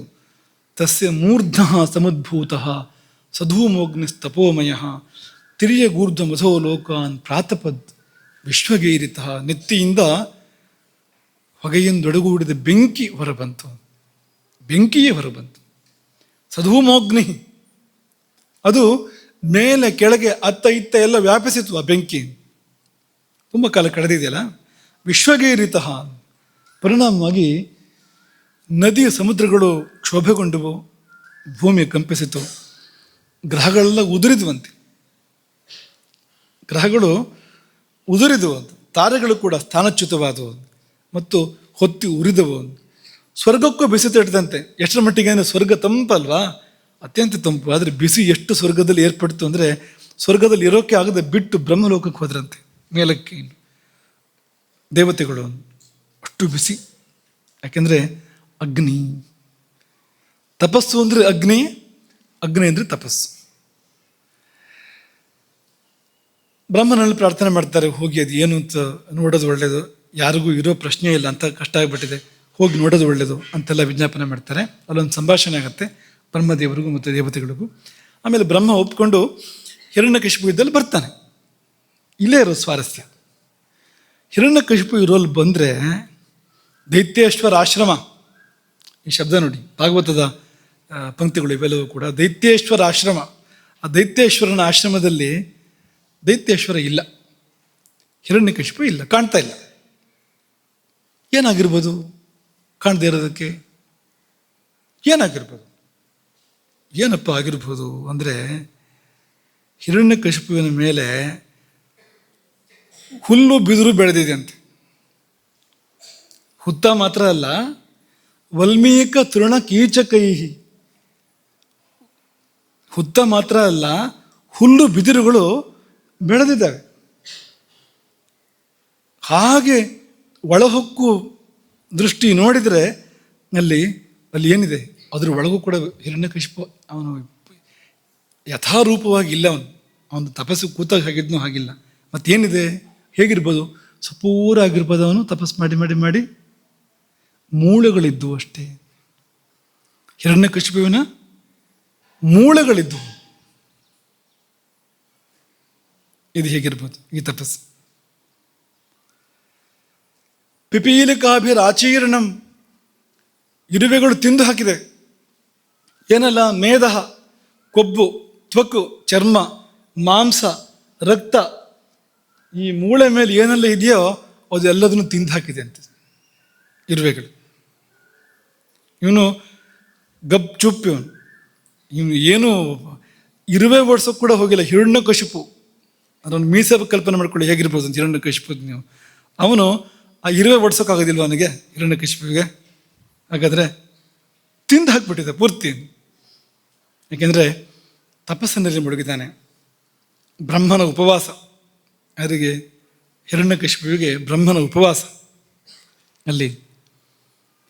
ಆದರೂ ತಪಸ್ಸು ಮಾಡ್ತಾ ಇದ್ದಾನೆ, ತೇಜಸ್ಸು ಹೊರಹೊಮ್ತಾ ಇದೆ, ಆ ಮೂಳೆಗಳಿಂದ ಕಾಂತಿ ಹೊರಹೊಮ್ತಾ ಇದೆಯಂತೆ ತಪಸ್ಸಿನ ಫಲಿತಾಂಶವಾಗಿ. ಹಾಗಾಗಿ ಯಥಾಭ್ರಾಪಿಹಿತಂ ರವಿಂ, ಮೋಡ ಮುಚ್ಚಿದ ಸೂರ್ಯನಂತೆ ಕಂಡ ಹಿರಣ್ಯಕಶಿಪು ಆ ಸಮಯದಲ್ಲಿ. ಆಗ ಬ್ರಹ್ಮ ಹೋಗಿ ಉತ್ತಿಷ್ಠೋತ್ತಿಷ್ಠ, ಏಳು ಏಳು ಅಂತ ಯಾರಿಗೆ ಹೇಳಿದ್ದು? ಮೂಳೆಗೆ ಹೇಳಿದ್ದು. ಜೀವ ಇದೆ ಆ ಮೂಳೆಗೆ ಅಂದರೆ ಜೀವ ಇದೆ, ಜೀವ ಇದೆ ಮೂಳೆಗೆ. ಹೇಗ್ರಿ ಮೂಳೆಗೆ ಜೀವ ಇರುತ್ತೆ, ನಿಮಗೇನು ವಿಜ್ಞಾನ ಗೊತ್ತಿಲ್ಲ ಅಂತ ಯಾರು ಹೇಳೋ ಹಾಗಿಲ್ಲ. ಈ ಯುಗ ಅಲ್ಲ ಅದು, ಅದು ಕೃತಯುಗ, ಅದು ಅಸ್ಥಿಗತ ಪ್ರಾಣ ಎನ್ನುವ ಯುಗ ಅದು. ಮೂಳೆ ಇರೋವರೆಗೂ ಜೀವ ಇರುತ್ತೆ. ಈಗ ಅನ್ನಗತ ಪ್ರಾಣ ಅಂತ ಅಥವಾ ಶ್ವಾಸಗತ ಪ್ರಾಣ ಅಂಥ ಕಾಲ ಬಂದಿದೆ. ಉಸಿರು ಇರೋವರೆಗೂ ಬದುಕು, ಅನ್ನ ಇರೋವರೆಗೂ ಬದುಕು ಅನ್ನೋ ಕಾಲ ಬಂದುಬಿಟ್ಟಿದೆ ಈಗ. ಆದರೆ ಆಗ ಹಾಗಲ್ಲ, ಅಸ್ಥಿಗತ ಪ್ರಾಣ ಅಂತ ಆಗಿದ್ರಿಂದ ಜೀವ ಹಿಡ್ಕೊಂಡಿದ್ದಾನೆ ಇನ್ನೂ ಕೂಡ ಅಂತ ಮೂಳೆಗಳಲ್ಲಿ. ಏಳು ತಪಸ್ಸಿದ್ಧನಾದ ನೀನು, ವರ ಕೊಡಲು ಬಂದೆ ನಾನು, ಕೇಳು ಬೇಕಾದ ವರವನ್ನು ಅಂತೆಲ್ಲ ಹೇಳಿದವನು ಬ್ರಹ್ಮನ ಪ್ರಶಂಸೆಯ ಮಾತುಗಳನ್ನು ಕೇಳಿ ಅದ್ರಾಕ್ಷಮಹಂ ಏತಂತೆ ಹೃತ್ಸಾರಂ ಮಹದದ್ಭುತಂ, ನಾನೊಂದು ಅದ್ಭುತವನ್ನು ನೋಡ್ತಾ ಇದ್ದೇನೆ ಅಂತ ಬ್ರಹ್ಮ ಹೇಳೋದು. ಬ್ರಹ್ಮನ ಆಯುಷ್ಯಲ್ಲಿ ಬ್ರಹ್ಮ ಏನೆಲ್ಲ ನೋಡಿರ್ಬೋದು. ಮಹದದ್ಭುತಂ ಅಂತ ಬ್ರಹ್ಮ ಹೇಳ್ತಾನೆ ಅಂತ. ಏನಪ್ಪ ಮಹದದ್ಭುತಂ ಅಂದರೆ ದಂಶ ಭಕ್ಷಿತ ದೇಹಸ್ಯ. ದಂಶ ಅಂದರೆ ಕಚ್ಚಿ ತಿನ್ನುವಂಥ ಇರುವೆ ಮೊದಲಾದ ಕ್ರಿಮಿಕೀಟಗಳು ದೇಹವನ್ನು ತಿಂದು ಮುಗಿಸಿವೆ. ಪ್ರಾಣ ಹ್ಯಸ್ಥಿಷು ಶೀರತೆ, ಪ್ರಾಣಗಳು ಇನ್ನೂ ಕೂಡ ಎಲಿಬಿನಲ್ಲಿ ಉಳ್ಕೊಂಡಿದ್ದಾವೆ. ಯಾರು ಮಾಡಿಲ್ಲ ಈ ಥರ ಇಲ್ಲಿವರೆಗೂ. ನೈತತ್ ಪೂರ್ವರ್ಷಿಯಶ್ಚಕ್ರುಹು, ಪೂರ್ವರ್ಷಿಗಳು ಯಾರು ಇಂಥ ತಪಸ್ಸನ್ನು ಮಾಡಿಲ್ಲ. ಬ್ರಹ್ಮದೇವ ಹೇಳಿದ್ದು. ನಕರಿಷ್ಯಂತೆ ಚಾಪರೆ, ಮುಂದೆ ಅವರು ಮಾಡೋದು ಇಲ್ಲ. ಏನಪ್ಪ ಅಂದರೆ 100 ದಿವ್ಯ ವರ್ಷಗಳ ಕಾಲ ನೀರು ಕುಡಿಲಿಲ್ಲ. ನಿರಂಬುಹು ಧಾರಯೇತ್ ಪ್ರಾಣ ಕೋವೈ ದಿವ್ಯ ಸಮಾಶತಂ. 100 ದಿವ್ಯ ವರ್ಷಗಳ ಕಾಲ ನೀರಿಲ್ಲದೆ ಪ್ರಾಣಗಳನ್ನು ಹಿಡ್ಕೊಳ್ಳೋಕೆ ಯಾರಿಗೆ ಸಾಧ್ಯ?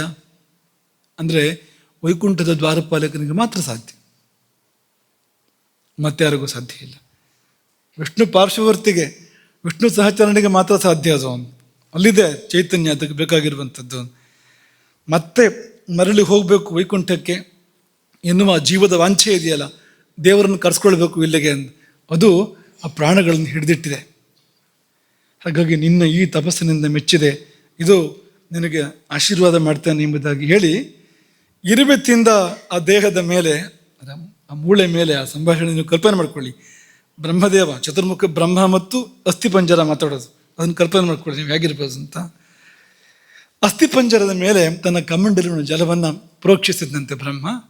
ಆಗ ಮತ್ತೆ ಹಿರಣ್ಯಕಶಿಪು ಪೂರ್ಣಾಂಗನಾಗಿ ಎದ್ದು ಬಂದ, ನವಯುವಕನಾಗಿ ಪೂರ್ಣಾಂಗನಾಗಿ ವಜ್ರ ಶರೀರಿಯಾಗಿ ಎದ್ದು ಬಂದ. ಹಿರಣ್ಯಕಶಿಪು ಅಂದರೆ ಕೆಟ್ಟ ರಾಕ್ಷಸ ಅಂತ ಅಷ್ಟೇ ಭಾವಿಸಬೇಡಿ. ಒಳಗಿರತಕ್ಕಂಥ ಚೇತನ ಯಾವುದು ಎಂಬುದನ್ನು ನಾವು ಆಲೋಚನೆ ಮಾಡಬೇಕು. ದೇವರನ್ನು ಕರೆಸುವಂಥ ಯೋಗ್ಯತೆ, 3 ಬಾರಿ ದೇವರನ್ನು ಭೂಮಿಗೆ ಕರೆಸೋ ಯೋಗ್ಯತೆಯನ್ನು ನಾವು ಯೋಚನೆ ಮಾಡಬೇಕು. ಅಷ್ಟು ಸುಲಭದ್ದಲ್ಲ ಅದು. ಕೆಲವು ಸಾರಿ ಏನು ಅಂದರೆ, ಈಗ ದೇಹದ ಒಳಗಿನ ಕೆಡುಕು ಹೊರಗೆ ಬರಬೇಕು ಅಂದರೆ ಅಲ್ಲಿ ದೇಹದಲ್ಲಿ ವ್ರಣ ಆಗುತ್ತೆ. ಕೆಲವು ಸತಿ ಕೀವು ಹೊರಗಡೆ ಬರಬೇಕು, ಕೀವಾಗಿ ಹೊರಗಡೆ ಬರಬೇಕಾದ್ರೆ ಒಂದೇನೋ ಏರ್ಪಡುತ್ತೆ ನೋಡಿ, ಹುಣ್ಣು.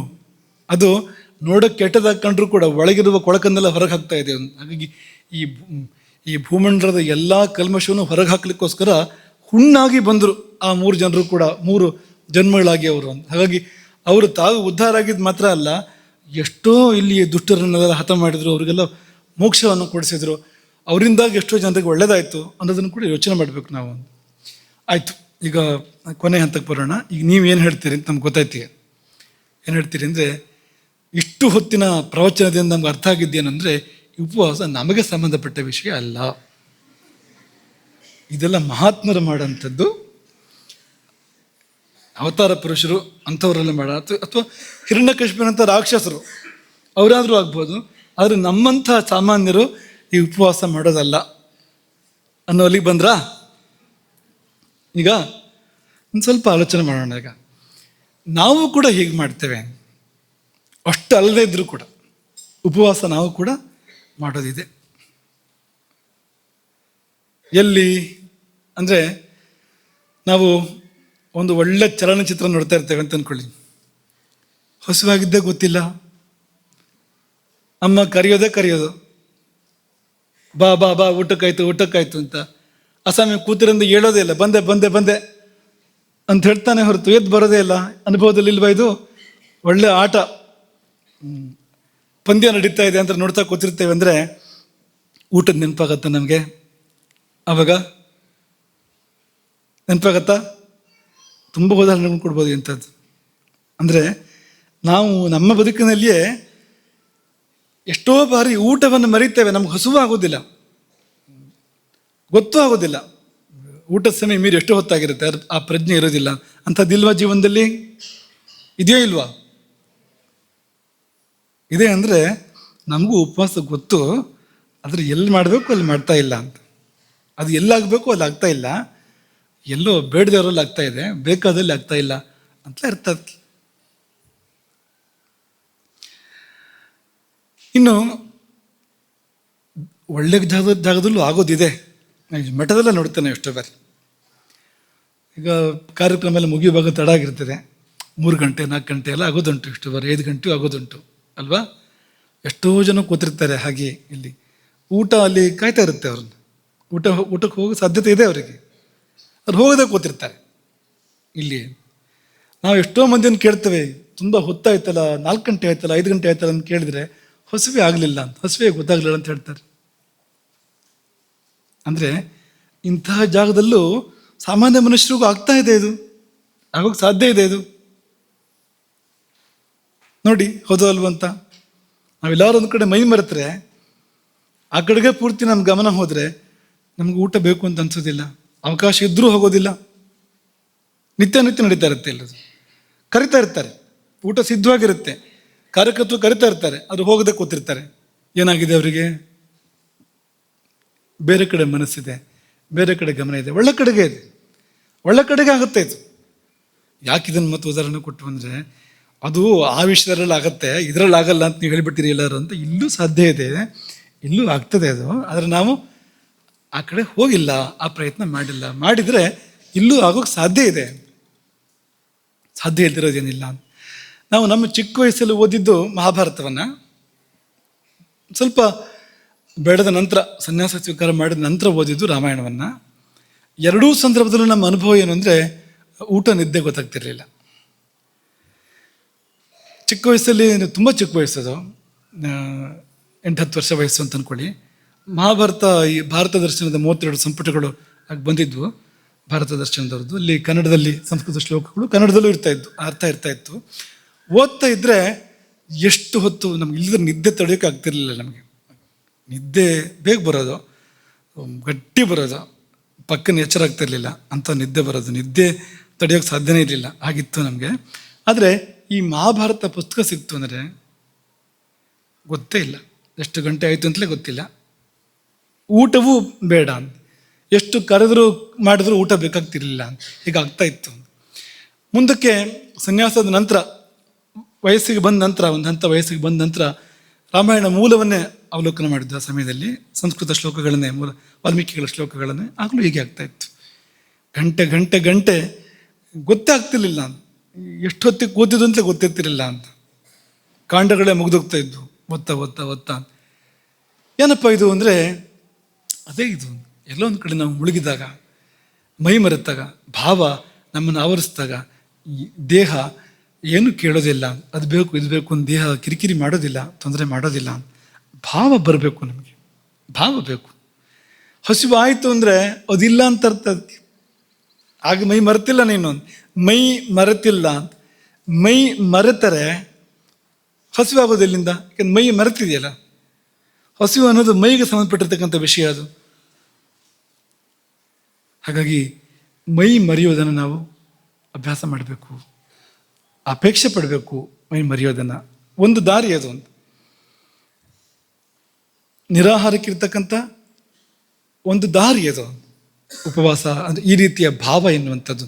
ಇವತ್ತು ಏಕಾದಶಿಯಲ್ಲಿ ಆಹಾರವನ್ನು ತುಂಬ ನಿಷೇಧ ಮಾಡಿದ್ದಾರೆ. ಇಲ್ಲಿವರೆಗೆ ಹೇಳಿದ್ದಾರೆ ಅಂದರೆ ಆಹಾರದ ಬಗ್ಗೆ 3 ಲೋಕದ ಪಾಪಗಳೆಲ್ಲವೂ ಕೂಡ ಆಹಾರದಲ್ಲಿ ಬಂದು ಸೇರ್ಕೊಂಡಿರ್ತಂತೆ ಆ ಸಮಯದಲ್ಲಿ.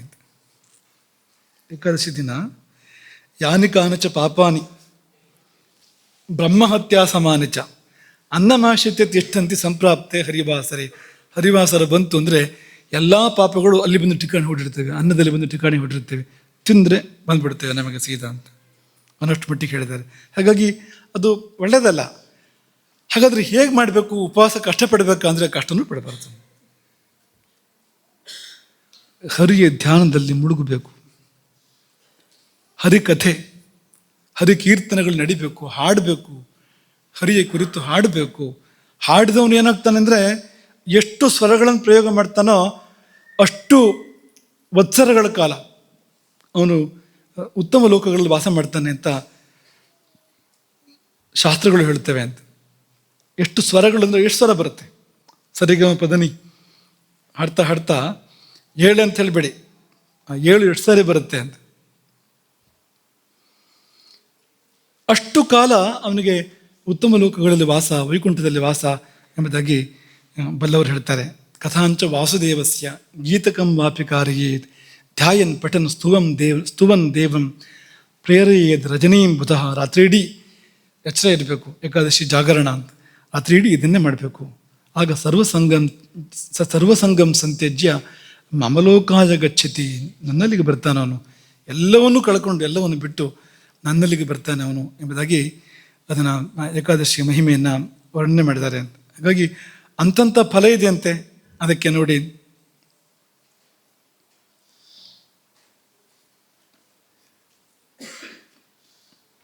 ಯಾವಂತಶ್ಚ ಸ್ವರಾಃ ಕೇಚಿತ್, ವರಾಹ ಪುರಾಣ ಇದು. ಯಾವಂತಶ್ಚ ಸ್ವರಾಃ ಕೇಚಿತ್ ಗಾಯಮಾನ ಯಶಸ್ವಿನಿ ತಾವದ್ ವರ್ಷ ಸಹಸ್ರಾಣಿ. ಎಷ್ಟು ಸ್ವರಗಳು ಬಂದವೋ ಹಾಡಿನಲ್ಲಿ ಅಷ್ಟು ಕಾಲ ಉತ್ತಮ ಲೋಕಗಳಲ್ಲಿ, ಸ್ವರ್ಲೋಕದಲ್ಲಿ ಅವನು ವಾಸ ಮಾಡ್ತಾನೆ ಎಂಬುದಾಗಿ ವರಾಹ ಪುರಾಣ ಹೇಳುವಂಥದ್ದು. ಅಂಥ ಒಂದು ಮಹತ್ವದ ಕಾಲಘಟ್ಟ ಇದು. ಹಾಗಾಗಿ ನೋಡಿ, ಸಂಧ್ಯಾಕಾಲ ಅಂತ ಇದೆ. ಈ ಸಂಧ್ಯಾಕಾಲ ಅಂದರೆ ಏನು ಅಂದರೆ ಸಹಜವಾಗಿ ಆಹಾರ ಹೊಟ್ಟೆಯಲ್ಲಿ ಇಲ್ಲೇ ಇರುವಂಥ ಕಾಲ ಅದು. ಹೇಗಪ್ಪ ಅಂದರೆ ಈಗ ಊಟ ಮಾಡಬೇಕು. ಯಾವಾಗ ಊಟ ಮಾಡಬೇಕು ಅಂದರೆ ಮಧ್ಯಾಹ್ನಕ್ಕಿಂತ ಮೊದಲು ಊಟ ಮಾಡಬೇಕು. ಸಂಧ್ಯಾಕಾಲ ಬರೋದು ಯಾವಾಗ? ಸಾಯಂಕಾಲ 6 ಗಂಟೆ 7 ಗಂಟೆ ಈ ಸಮಯದಲ್ಲಿ ಸಂಧ್ಯಾಕಾಲ ಬರುವಂಥದ್ದು. ಪೂರ್ತಿ ಖಾಲಿಯಾಗಿರುತ್ತೆ ಹೊಟ್ಟೆಯಲ್ಲಿರೋದು. 4-5 ಗಂಟೆಯಲ್ಲೆಲ್ಲ ಜೀರ್ಣ ಆಗಿ ಹೊಟ್ಟೆ ಹಗುರಾದಾಗಲೇ ಸಂಧ್ಯಾಕಾಲ ಬರುವಂಥದ್ದು. ಆಗಲೇ ನಾವು ಮಾಡಬೇಕಾಗಿರುವಂಥದ್ದು ಅನುಷ್ಠಾನವನ್ನು. ಸಾಯಂಕಾಲ ಒಂದು 7-8 ಗಂಟೆ ಊಟ ಮಾಡಿದರೆ ಬೆಳಗ್ಗೆ ಸಂಧ್ಯಾಕಾಲದ ಹೊತ್ತಿಗೆ ಏನಿಲ್ಲ ಹೊಟ್ಟೆಯಲ್ಲಿ. ಮತ್ತೆ ಆಗ ಅನುಷ್ಠಾನ ಮಾಡುವಂಥದ್ದು ಅಥವಾ ಧ್ಯಾನ ಹರಿಕೀರ್ತನೆ ಮಾಡುವಂಥದ್ದು. ಯಾಕೆಂದರೆ ಈ ಹೊಟ್ಟೆ ಕೆಲಸ ಮಾಡುವಾಗ ಹೃದಯ ಕೆಲಸ ಮಾಡೋದಿಲ್ವಂತೆ. ಹೃದಯ ಕೆಲಸ ಮಾಡೋಕ್ಕೆ ಶುರು ಮಾಡಿದರೆ ಹೊಟ್ಟೆ ಕೆಲಸ ಮಾಡೋದಿಲ್ವಂತೆ. ಈ ಹೃದಯ ಕೆಲಸ ಮಾಡೋಕ್ಕೆ ಶುರು ಮಾಡ್ತಂದ್ರೆ ಅದೇ ಉಪವಾಸ ಅಂತ. ಎಲ್ಲೋ ಮೈ ಮರಿತಾನ ಅವನು, ಹೊಟ್ಟೆ ನೆನಪೇ ಇಲ್ಲ, ಹಾಗಾಗತ್ತೆ ಅಂತ. ಹೊಟ್ಟೆ ತಾಳ ಹಾಕೋಕ್ಕೆ ಶುರು ಮಾಡಿದರೆ, ಕೊಡು ಕೊಡು ಕೊಡು ಅಂತ ಶುರು ಮಾಡಿದರೆ ಆಮೇಲೆ ಯಾವ ದೇವರು ಇಲ್ಲ. ಉದರ ದೈವಕ್ಕೆ ಜಗದೊಳು ಎದುರು ದೈವವದೆಲ್ಲಿ ಅಲ್ವಾ? ಉದರ ದೈವ ಅಂತ ಅದನ್ನು ಕರೆದಿದ್ದಾರೆ. ದೈವ ಅಂದರೆ ದಕ್ಷಿಣ ಕನ್ನಡದಲ್ಲಿ ಭೂತಕ್ಕೆ ದೈವ ಅಂತ ಹೇಳ್ತಾರೆ. ಹಾಗೆ ಹೇಳ್ಬೋದು ಬೇಕಿದ್ರೆ ಇಲ್ಲಿ. ಉದರ ದೈವಕ್ಕೆ ಜಗದೊಳು ಎದುರು ದೈವವದೆಲ್ಲಿ ಮೊದಲ ಅದರ ಪೂಜೆ ಮಿಕ್ಕೆಲ್ಲ ವದರಿಂದ ಮದಿಸುವುದಾದರಿಸೆ ಕುದಿಯುವುದು ನಿರಾಕರಿಸೆ. ಅದನ್ನು ಉಪಚಾರ ಮಾಡಿದರೆ ಹೊಟ್ಟೆಗೆ ಅದು ಮದ ಬಂದು ಹೀಗೆ ದಪ್ಪ ಕೂತ್ಕೊಳ್ಳುತ್ತಂತೆ. ಅದು ತಾನೇ ಮುಂದೆ ಅಂತ ಎಲ್ಲಕ್ಕಿಂತ ಅಂತ ಹಾಕಿ ಕೂತ್ಕೊಳ್ಳುತ್ತಂತೆ. ಅದು ಮದಿಸುವುದು ಅದು ಆಧರಿಸೆ, ಕುದಿಯುವುದು ನಿರಾಕರಿಸೆ. ನಿರಾಕರಿಸಿದರೆ ಇಲ್ಲ ಕೊಡೋದಿಲ್ಲ ಅಂತ ಕೂತ್ಕೊಂಡ್ರೆ ಕೊತ ಕೊತ ಕೊತ ಕುದಿಯೋದು. ಅದು ಸುಮ್ಮನೆ ಇರುತ್ತೆ, ಅದೇನೋ ಉಪದ್ವ್ಯಾಪ ಮಾಡುತ್ತೆ. ಅದು ಹದದಲ್ಲಿ ಇರಿಸುವುದು ಎಂತೋ ಅಂತ ಕಗ್ಗದ ಕವಿ ಲೋಕದ ಚಿಂತೆಯನ್ನು ವ್ಯಕ್ತ ಮಾಡಿದ್ದಾರೆ, ಮಂಕುತಿಮ್ಮ ಎಂಬುದಾಗಿ. ಹಾಗಾಗಿ ಅದು ಏನಾದರೂ ಕುದಿಯೋಕ್ಕೆ ಶುರು ಮಾಡಿದರೆ ಕೊಟ್ಬಿಡದೆ ನಿಶ್ಚಿಂತೆ ತಗೊಂಡು ಆ ಕಡೆ ಸುಮ್ಮನಾಗು, ಪೀಡೆ ಕೊಡಬೇಡ ಅಂತ. ಆದರೆ ಅದು ಹಾಗಾಗದಂತೆ ನೋಡ್ಕೋಬೇಕು, ಹಸಿವಾಗದಂತೆ ನೋಡ್ಕೋಬೇಕು. ಹಾಗಾಗಿ ಉಪವಾಸ ಅಂದರೆ ಹೊಟ್ಟೆಗೇನು ತಗೊಳ್ದೇ ಇರೋದು ಅಂತ ಅರ್ಥ ಅಲ್ಲ, ಹೊಟ್ಟೆ ಕಟ್ಟೋದು ಅಂತ ಅರ್ಥ ಅಲ್ಲ. ಉಪವಾಸ ಅಂದರೆ ಹಸಿವಾಗದೇ ಇರೋದು. ಊಟ ಮಾಡಿದರೆ ವ್ರತಭಂಗ ಆಯಿತು ಅಂತಲ್ಲ, ಹಸಿವಾದರೆ ವ್ರತಭಂಗ ಆಯಿತು. ನೆನ್ಪಿಟ್ಕೊಳ್ಳಿ, ಹಸಿವಾದರೆ ವ್ರತಭಂಗ ಆಯಿತು, ಹಸಿವಾಗಬಾರ್ದು. ಆಗ ಉಪವಾಸದ ಪೂರ್ಣ ಫಲ ಬರುವಂಥದ್ದು. ಇಲ್ಲದೇ ಇದ್ದರೆ ಉಪವಾಸದ ಫಲ ಬರೋದಲ್ಲ, ಅದರ ಬದಲಿಗೆ ಇದೆಲ್ಲ ಈ ವೈದ್ಯರ ಶಬ್ದಗಳು, ಗ್ಯಾಸ್ಟ್ರಿಕ್ಕು, ಅಲ್ಸರು ಎಲ್ಲ ಇದೆಯಲ್ಲ, ಹೊಟ್ಟೆ ಪ್ರಕ್ಷುಬ್ಧ ಆದಾಗ, ಪ್ರಕುಪಿತ ಆದಾಗ ಬರುವಂಥದ್ದೆಲ್ಲ ಬರುತ್ತೆ. ಒಂದೊಂದೇ ಆ ಎಲ್ಲ ಅಗ್ನಿಕೋಪ ಪ್ರತಾಪದ ಸಮಸ್ಯೆಗಳೆಲ್ಲ ಬರುತ್ತೆ ಅಂತ. ಆದರೆ ಮೈ ಮರೆತಾಗ ಅದು ಯಾವುದೂ ಬರೋದಿಲ್ಲ, ಯಾಕೆಂದರೆ ಅಗ್ನಿ ಎದ್ದಿಲ್ಲ ಅಂತ, ಅಗ್ನಿ ಶಾಂತವಾಗಿದೆ. ಆದರೆ ಸುಮ್ಮನೆ ಕೂತಿದೆ ಅಂತ ಅರ್ಥ ಅಲ್ಲ, ಅದಕ್ಕೆ ದೋಷಗಳನ್ನು ಉಣ್ತಾ ಇರುತ್ತೆ. ಯಾಕೆಂದರೆ ಏನು ಬೇಕಲ್ಲ ವ್ಯವಸ್ಥೆಗೆ, ಅದಕ್ಕೆ ಹೊರಗಿಂದ ಏನೋ ಸಿಗದೇ ಇದ್ದಾಗ ಒಳಗಿರೋದನ್ನೇ ದೋಷಗಳನ್ನು ಅದು ಸುಡ್ತಾ ಇರುತ್ತೆ, ಅದರಿಂದಲೇ ಬೇಕಾದನ್ನು ಪಡ್ಕೊಳ್ತಾ ಇರುತ್ತೆ ಅದು. ಹಾಗಾಗಿ ಶುದ್ಧ ಆಗ್ತಾ ಇರುತ್ತೆ ನಾವು ಉಪವಾಸದ ಸಮಯದಲ್ಲಿ. ಇದು ಉಪವಾಸದ ಒಂದು ಪ್ರಕ್ರಮ ಪೀಠಿಕೆ ಅಂತ ತಗೊಳ್ಳಿ. ಹಾಗಾಗಿ ಅನ್ನಬ್ರಹ್ಮ ಚಾತುರ್ಮಾಸ್ಯದ ಅಂಗವಾಗಿ ಅನ್ನಂ ಬ್ರಹ್ಮ ಪ್ರವಚನ ಸರಣಿಯ ಅಂಗವಾಗಿ ಉಪವಾಸದ ಬಗ್ಗೆನೂ ಒಂದು ಪ್ರವಚನ. ಅನ್ನಂ ಬ್ರಹ್ಮದಲ್ಲಿ ಉಪವಾಸ ಕೂಡ ಇದೆಯಾ ಅಂದರೆ, ಹೌದಪ್ಪ, ಇದ್ದೂ ಉಪಕಾರ ಮಾಡ್ತಾರೆ, ಇಲ್ಲದೇನೂ ಉಪಕಾರ ಮಾಡ್ತಾರೆ ಅಂತ ಅವ್ರು ಇರ್ತಾರೆ ಪ್ರಪಂಚದಲ್ಲಿ ಅಲ್ವಾ. ಆನೆ ಇದ್ದರೂ 1000, ಸತ್ತರೂ 1000 ಅಂತ ಹೇಳ್ತಾರಲ್ವಾ. ಇದ್ದರೂ 1000, ಹೋದರೂ 1000 ಅಂತವ್ರು ಇರ್ತಾರೆ ಪ್ರಪಂಚದಲ್ಲಿ. ಈ ಘಟೋತ್ಕಚ ಕೇಳಿದಿರಲ್ಲ ನೀವು, ಘಟೋತ್ಕಚ ಭೀಮನ ಮಗ, ರಾಕ್ಷಸ ಅವನು ಅಂತ. ಅವನು ಬದುಕಿದ್ದಾಗ ಎಷ್ಟೋ ಕೌರವ ಸೈನ್ಯವನ್ನು ಧ್ವಂಸ ಮಾಡ್ತಾನೆ ಯುದ್ಧ ಮಾಡಿ. ಅವನು ಸಾಯೋ ಸಂದರ್ಭ ಬಂದ್ಬಿಡುತ್ತೆ, ಅವನ ಎದೆಗೆ ಕರ್ಣನ ಶಕ್ತಿಯಾಯುಧ ಪ್ರವೇಶ ಮಾಡಿ ಸಾಯೋ ಸಂದರ್ಭ ಬಂದ್ಬಿಡುತ್ತೆ. ಅವನಿಗೆ ಗೊತ್ತಾಗುತ್ತೆ ಈಗ ಸಾಯ್ತಾನೆ ನಾನು ಅಂತ. ಆಗೇನು ಮಾಡ್ತಾನೆ ಅವನು ಅಂದರೆ ಬೃಹದಾಕಾರವಾಗಿ ಬೆಳೀತಾನೆ, ಸಾಯೋವರೆಗೂ ಬೆಳೀತಾನೆ. ಎಷ್ಟು ಬೆಳಿಬಹುದೋ ಅಷ್ಟು ಬೆಳೆದು ಬೀಳುವಾಗ ಕೌರವ ಸೈನ್ಯದ ಮೇಲೆ ಬಿದ್ದ. ಇಂಥ ರಾಕ್ಷಸನಾದರೂ ಕೂಡ ಅವನ ಬುದ್ಧಿ ಮನಸ್ಸು ಅಂಥದ್ದು ನೋಡಿ. ತಾನು ಸತ್ತು ಕೂಡ ಪಾಂಡವರು ಸೇವೆ ಮಾಡ್ತಾನೆ ಅನ್ನೋ ಮನಸ್ಸು ನೋಡಿ ಒಂದು ಹೇಗಿದೆ ಅಂತ. ಹಾಗಾಗಿ ಸಾಯುವಾಗಲೂ ಕೂಡ ಪರ್ವತಾಕಾರವಾಗಿ ಬೆಳೆದು ಕೌರವರ ಮೇಲೆ ಬಿದ್ದು ಅವ್ರ ಕಾಲ್ಭಾಗ ಸೈನ್ಯವನ್ನು ಧ್ವಂಸ ಮಾಡ್ತಾನೆ. ಕೌರವರದ್ದು ಕಾಲ್ಭಾಗ ಸೈನ್ಯ ಧ್ವಂಸ ಆಯಿತು. ಉಳಿದ ಅಷ್ಟೊತ್ತಿಗೆ ಸುಮಾರು ಯುದ್ಧ ಮುಂದುವರೆದ ಸಂದರ್ಭ ಅದು. ಉಳಿದ ಸೈನ್ಯದಲ್ಲಿ ಕಾಲ್ಭಾಗವೇ ಧ್ವಂಸ ಆಯಿತು, ಕೇವಲ ತನ್ನ ದೇಹದಿಂದ ಮಾಡಿದ. ಹಾಗೆ ಇದ್ದು ಉಪಕಾರ ಮತ್ತು ಇಲ್ಲದೇನೋ ಉಪಕಾರ ಅಂತ ಅನ್ನೋಂಥದ್ದು ಇರ್ತದೆ ಪ್ರಪಂಚದಲ್ಲಿ. ಅನ್ನವೂ ಕೂಡ ಹಾಗೆ, ಅನ್ನ ಇದ್ದಾಗಲೂ ಕೂಡ ತುಂಬ ಉಪಕಾರಗಳನ್ನು ಮಾಡ್ತದೆ, ತಾನಿಲ್ಲದೆಯೂ ಅದಕ್ಕಿಂತ ಹೆಚ್ಚಿನ ಉಪಕಾರವನ್ನು ಅನ್ನ ಮಾಡೋದುಂಟು. ಹಾಗಾಗಿ ಅಲ್ಲೂ ಕೂಡ ಅನ್ನಂ ಬ್ರಹ್ಮ ಅಂತ ಕೈ ಮುಗಿಯದೆ, ನೀನು ಬಾರದೆಯೂ ಇಂಥದ್ದೊಂದು ನನಗೆ ಅನುಕೂಲ ಮಾಡಿದೆ, ಒಳ್ಳೇದು ಮಾಡಿದೆ ಅಂತ ನಾವು ಆ ಅನ್ನಬ್ರಹ್ಮವನ್ನು ಸ್ಮರಣೆ ಮಾಡಿಕೊಳ್ಳದೆ ಇದನ್ನು ಮುಂದುವರಿಸಿ ಇನ್ನು ಹೇಗೆ ಹಸಿವಾಗದೆ ಇರೋಕ್ಕೆ ಸಾಧ್ಯ ಅನ್ನೋದನ್ನು ನೋಡೋಣ. ನೀವು ಆಲೋಚನೆ ಮಾಡಿರಿ ನಾಳೆ ಹೊತ್ತಿಗೆ. ಒಂದು ತಾನಾಗಿ ಭಾವದಲ್ಲಿ ಮೈ ಮರೆತಾಗ ಹಸಿವಾಗದೇ ಇರೋವಂಥದ್ದು, ಇನ್ನೊಂದು ಹಾಗಾಗಿಲ್ಲ ಅಂತ ಅಂದ್ಕೊಳ್ಳಿ, ಆಗಲೂ ಹಸಿವಾಗದೇ ಮಾಡ್ಕೊಳ್ಳೋಕೆ ಸಾಧ್ಯ ಇದೆ, ಆಗಲೂ ಕೂಡ. ಗೊತ್ತಾಯ್ತು ದಶಮಿ ಸಾಯಂಕಾಲ ದಪ್ಪದ್ದೇನಾದ್ರು ತಿಂದ್ರಾಯ್ತು, ಅದು ಸುಲಭಕ್ಕೆ ಜೀರ್ಣ ಆಗಬಾರ್ದು, ಅಂಥದ್ದನ್ನ ಕೊರಟು ಒಂದು ತಿಂದ್ಬಿಡೋದು, ಎಣ್ಣೆ ಜಡ್ಡು ಅಂದರೆ ಹಾಗೆಲ್ಲ ಇಲ್ಲ. ದಶಮಿಯಿಂದಲೇ ಪ್ರಾರಂಭ. ಏಕಾದಶಿ ಆಚರಣೆ ದಶಮ್ಯಾಂ ನಿಯತಾಹಾರ, ದಶಮಿಗೆ ಆಹಾರ ಕಡಿಮೆ ಮಾಡಬೇಕಾಗತ್ತೆ ಅವನು, ಅಲ್ಲಿಂದಲೇ ಪ್ರಾರಂಭ ಆಗುತ್ತೆ. ಹಾಗಾಗಿ ಹಾಗೆಲ್ಲ ಮಾಡೋದಲ್ಲ, ಬೇರೆ ದಾರಿ ಇದೆ. ಈ ರೀತಿಯ ಭಾವದಿಂದ ಮೇಮರಿಯೋ ಸಂದರ್ಭ ಇಲ್ಲದೇ ಇದ್ರೂ ಕೂಡ ನಾವು ಆಹಾರ ನಿಯಂತ್ರಣ ಮಾಡಬಹುದು, ಹಸಿವಾಗದಂತೆ ಇರ್ಬೋದು. ಅದೇನು ಅಂತ ನೀವು ಆಲೋಚನೆ ಮಾಡಿ. ನಾವು ಆಲೋಚನೆ ಮಾಡಿದೆ, ನಮಗೆ ಸಿಕ್ಕಿದೆ, ನಾಳೆ ಅದನ್ನು ನಿಮ್ಮ ಜೊತೆಗೆ ನಾವು ಹಂಚ್ಕೊಡ್ತೇವೆ. ಹರೇ ರಾಮ್. ಗೋಕರ್ಣಮಂಡಲಾಧೀಶ್ವರ ಶ್ರೀಮಜ್ಜಗದ್ಗುರು ಶಂಕರಾಚಾರ್ಯ ಶ್ರೀ ರಾಘವೇಶ್ವರ ಭಾರತೀ ಸ್ವಾಮಿ ಮಹಾರಾಜ್ ಕಿ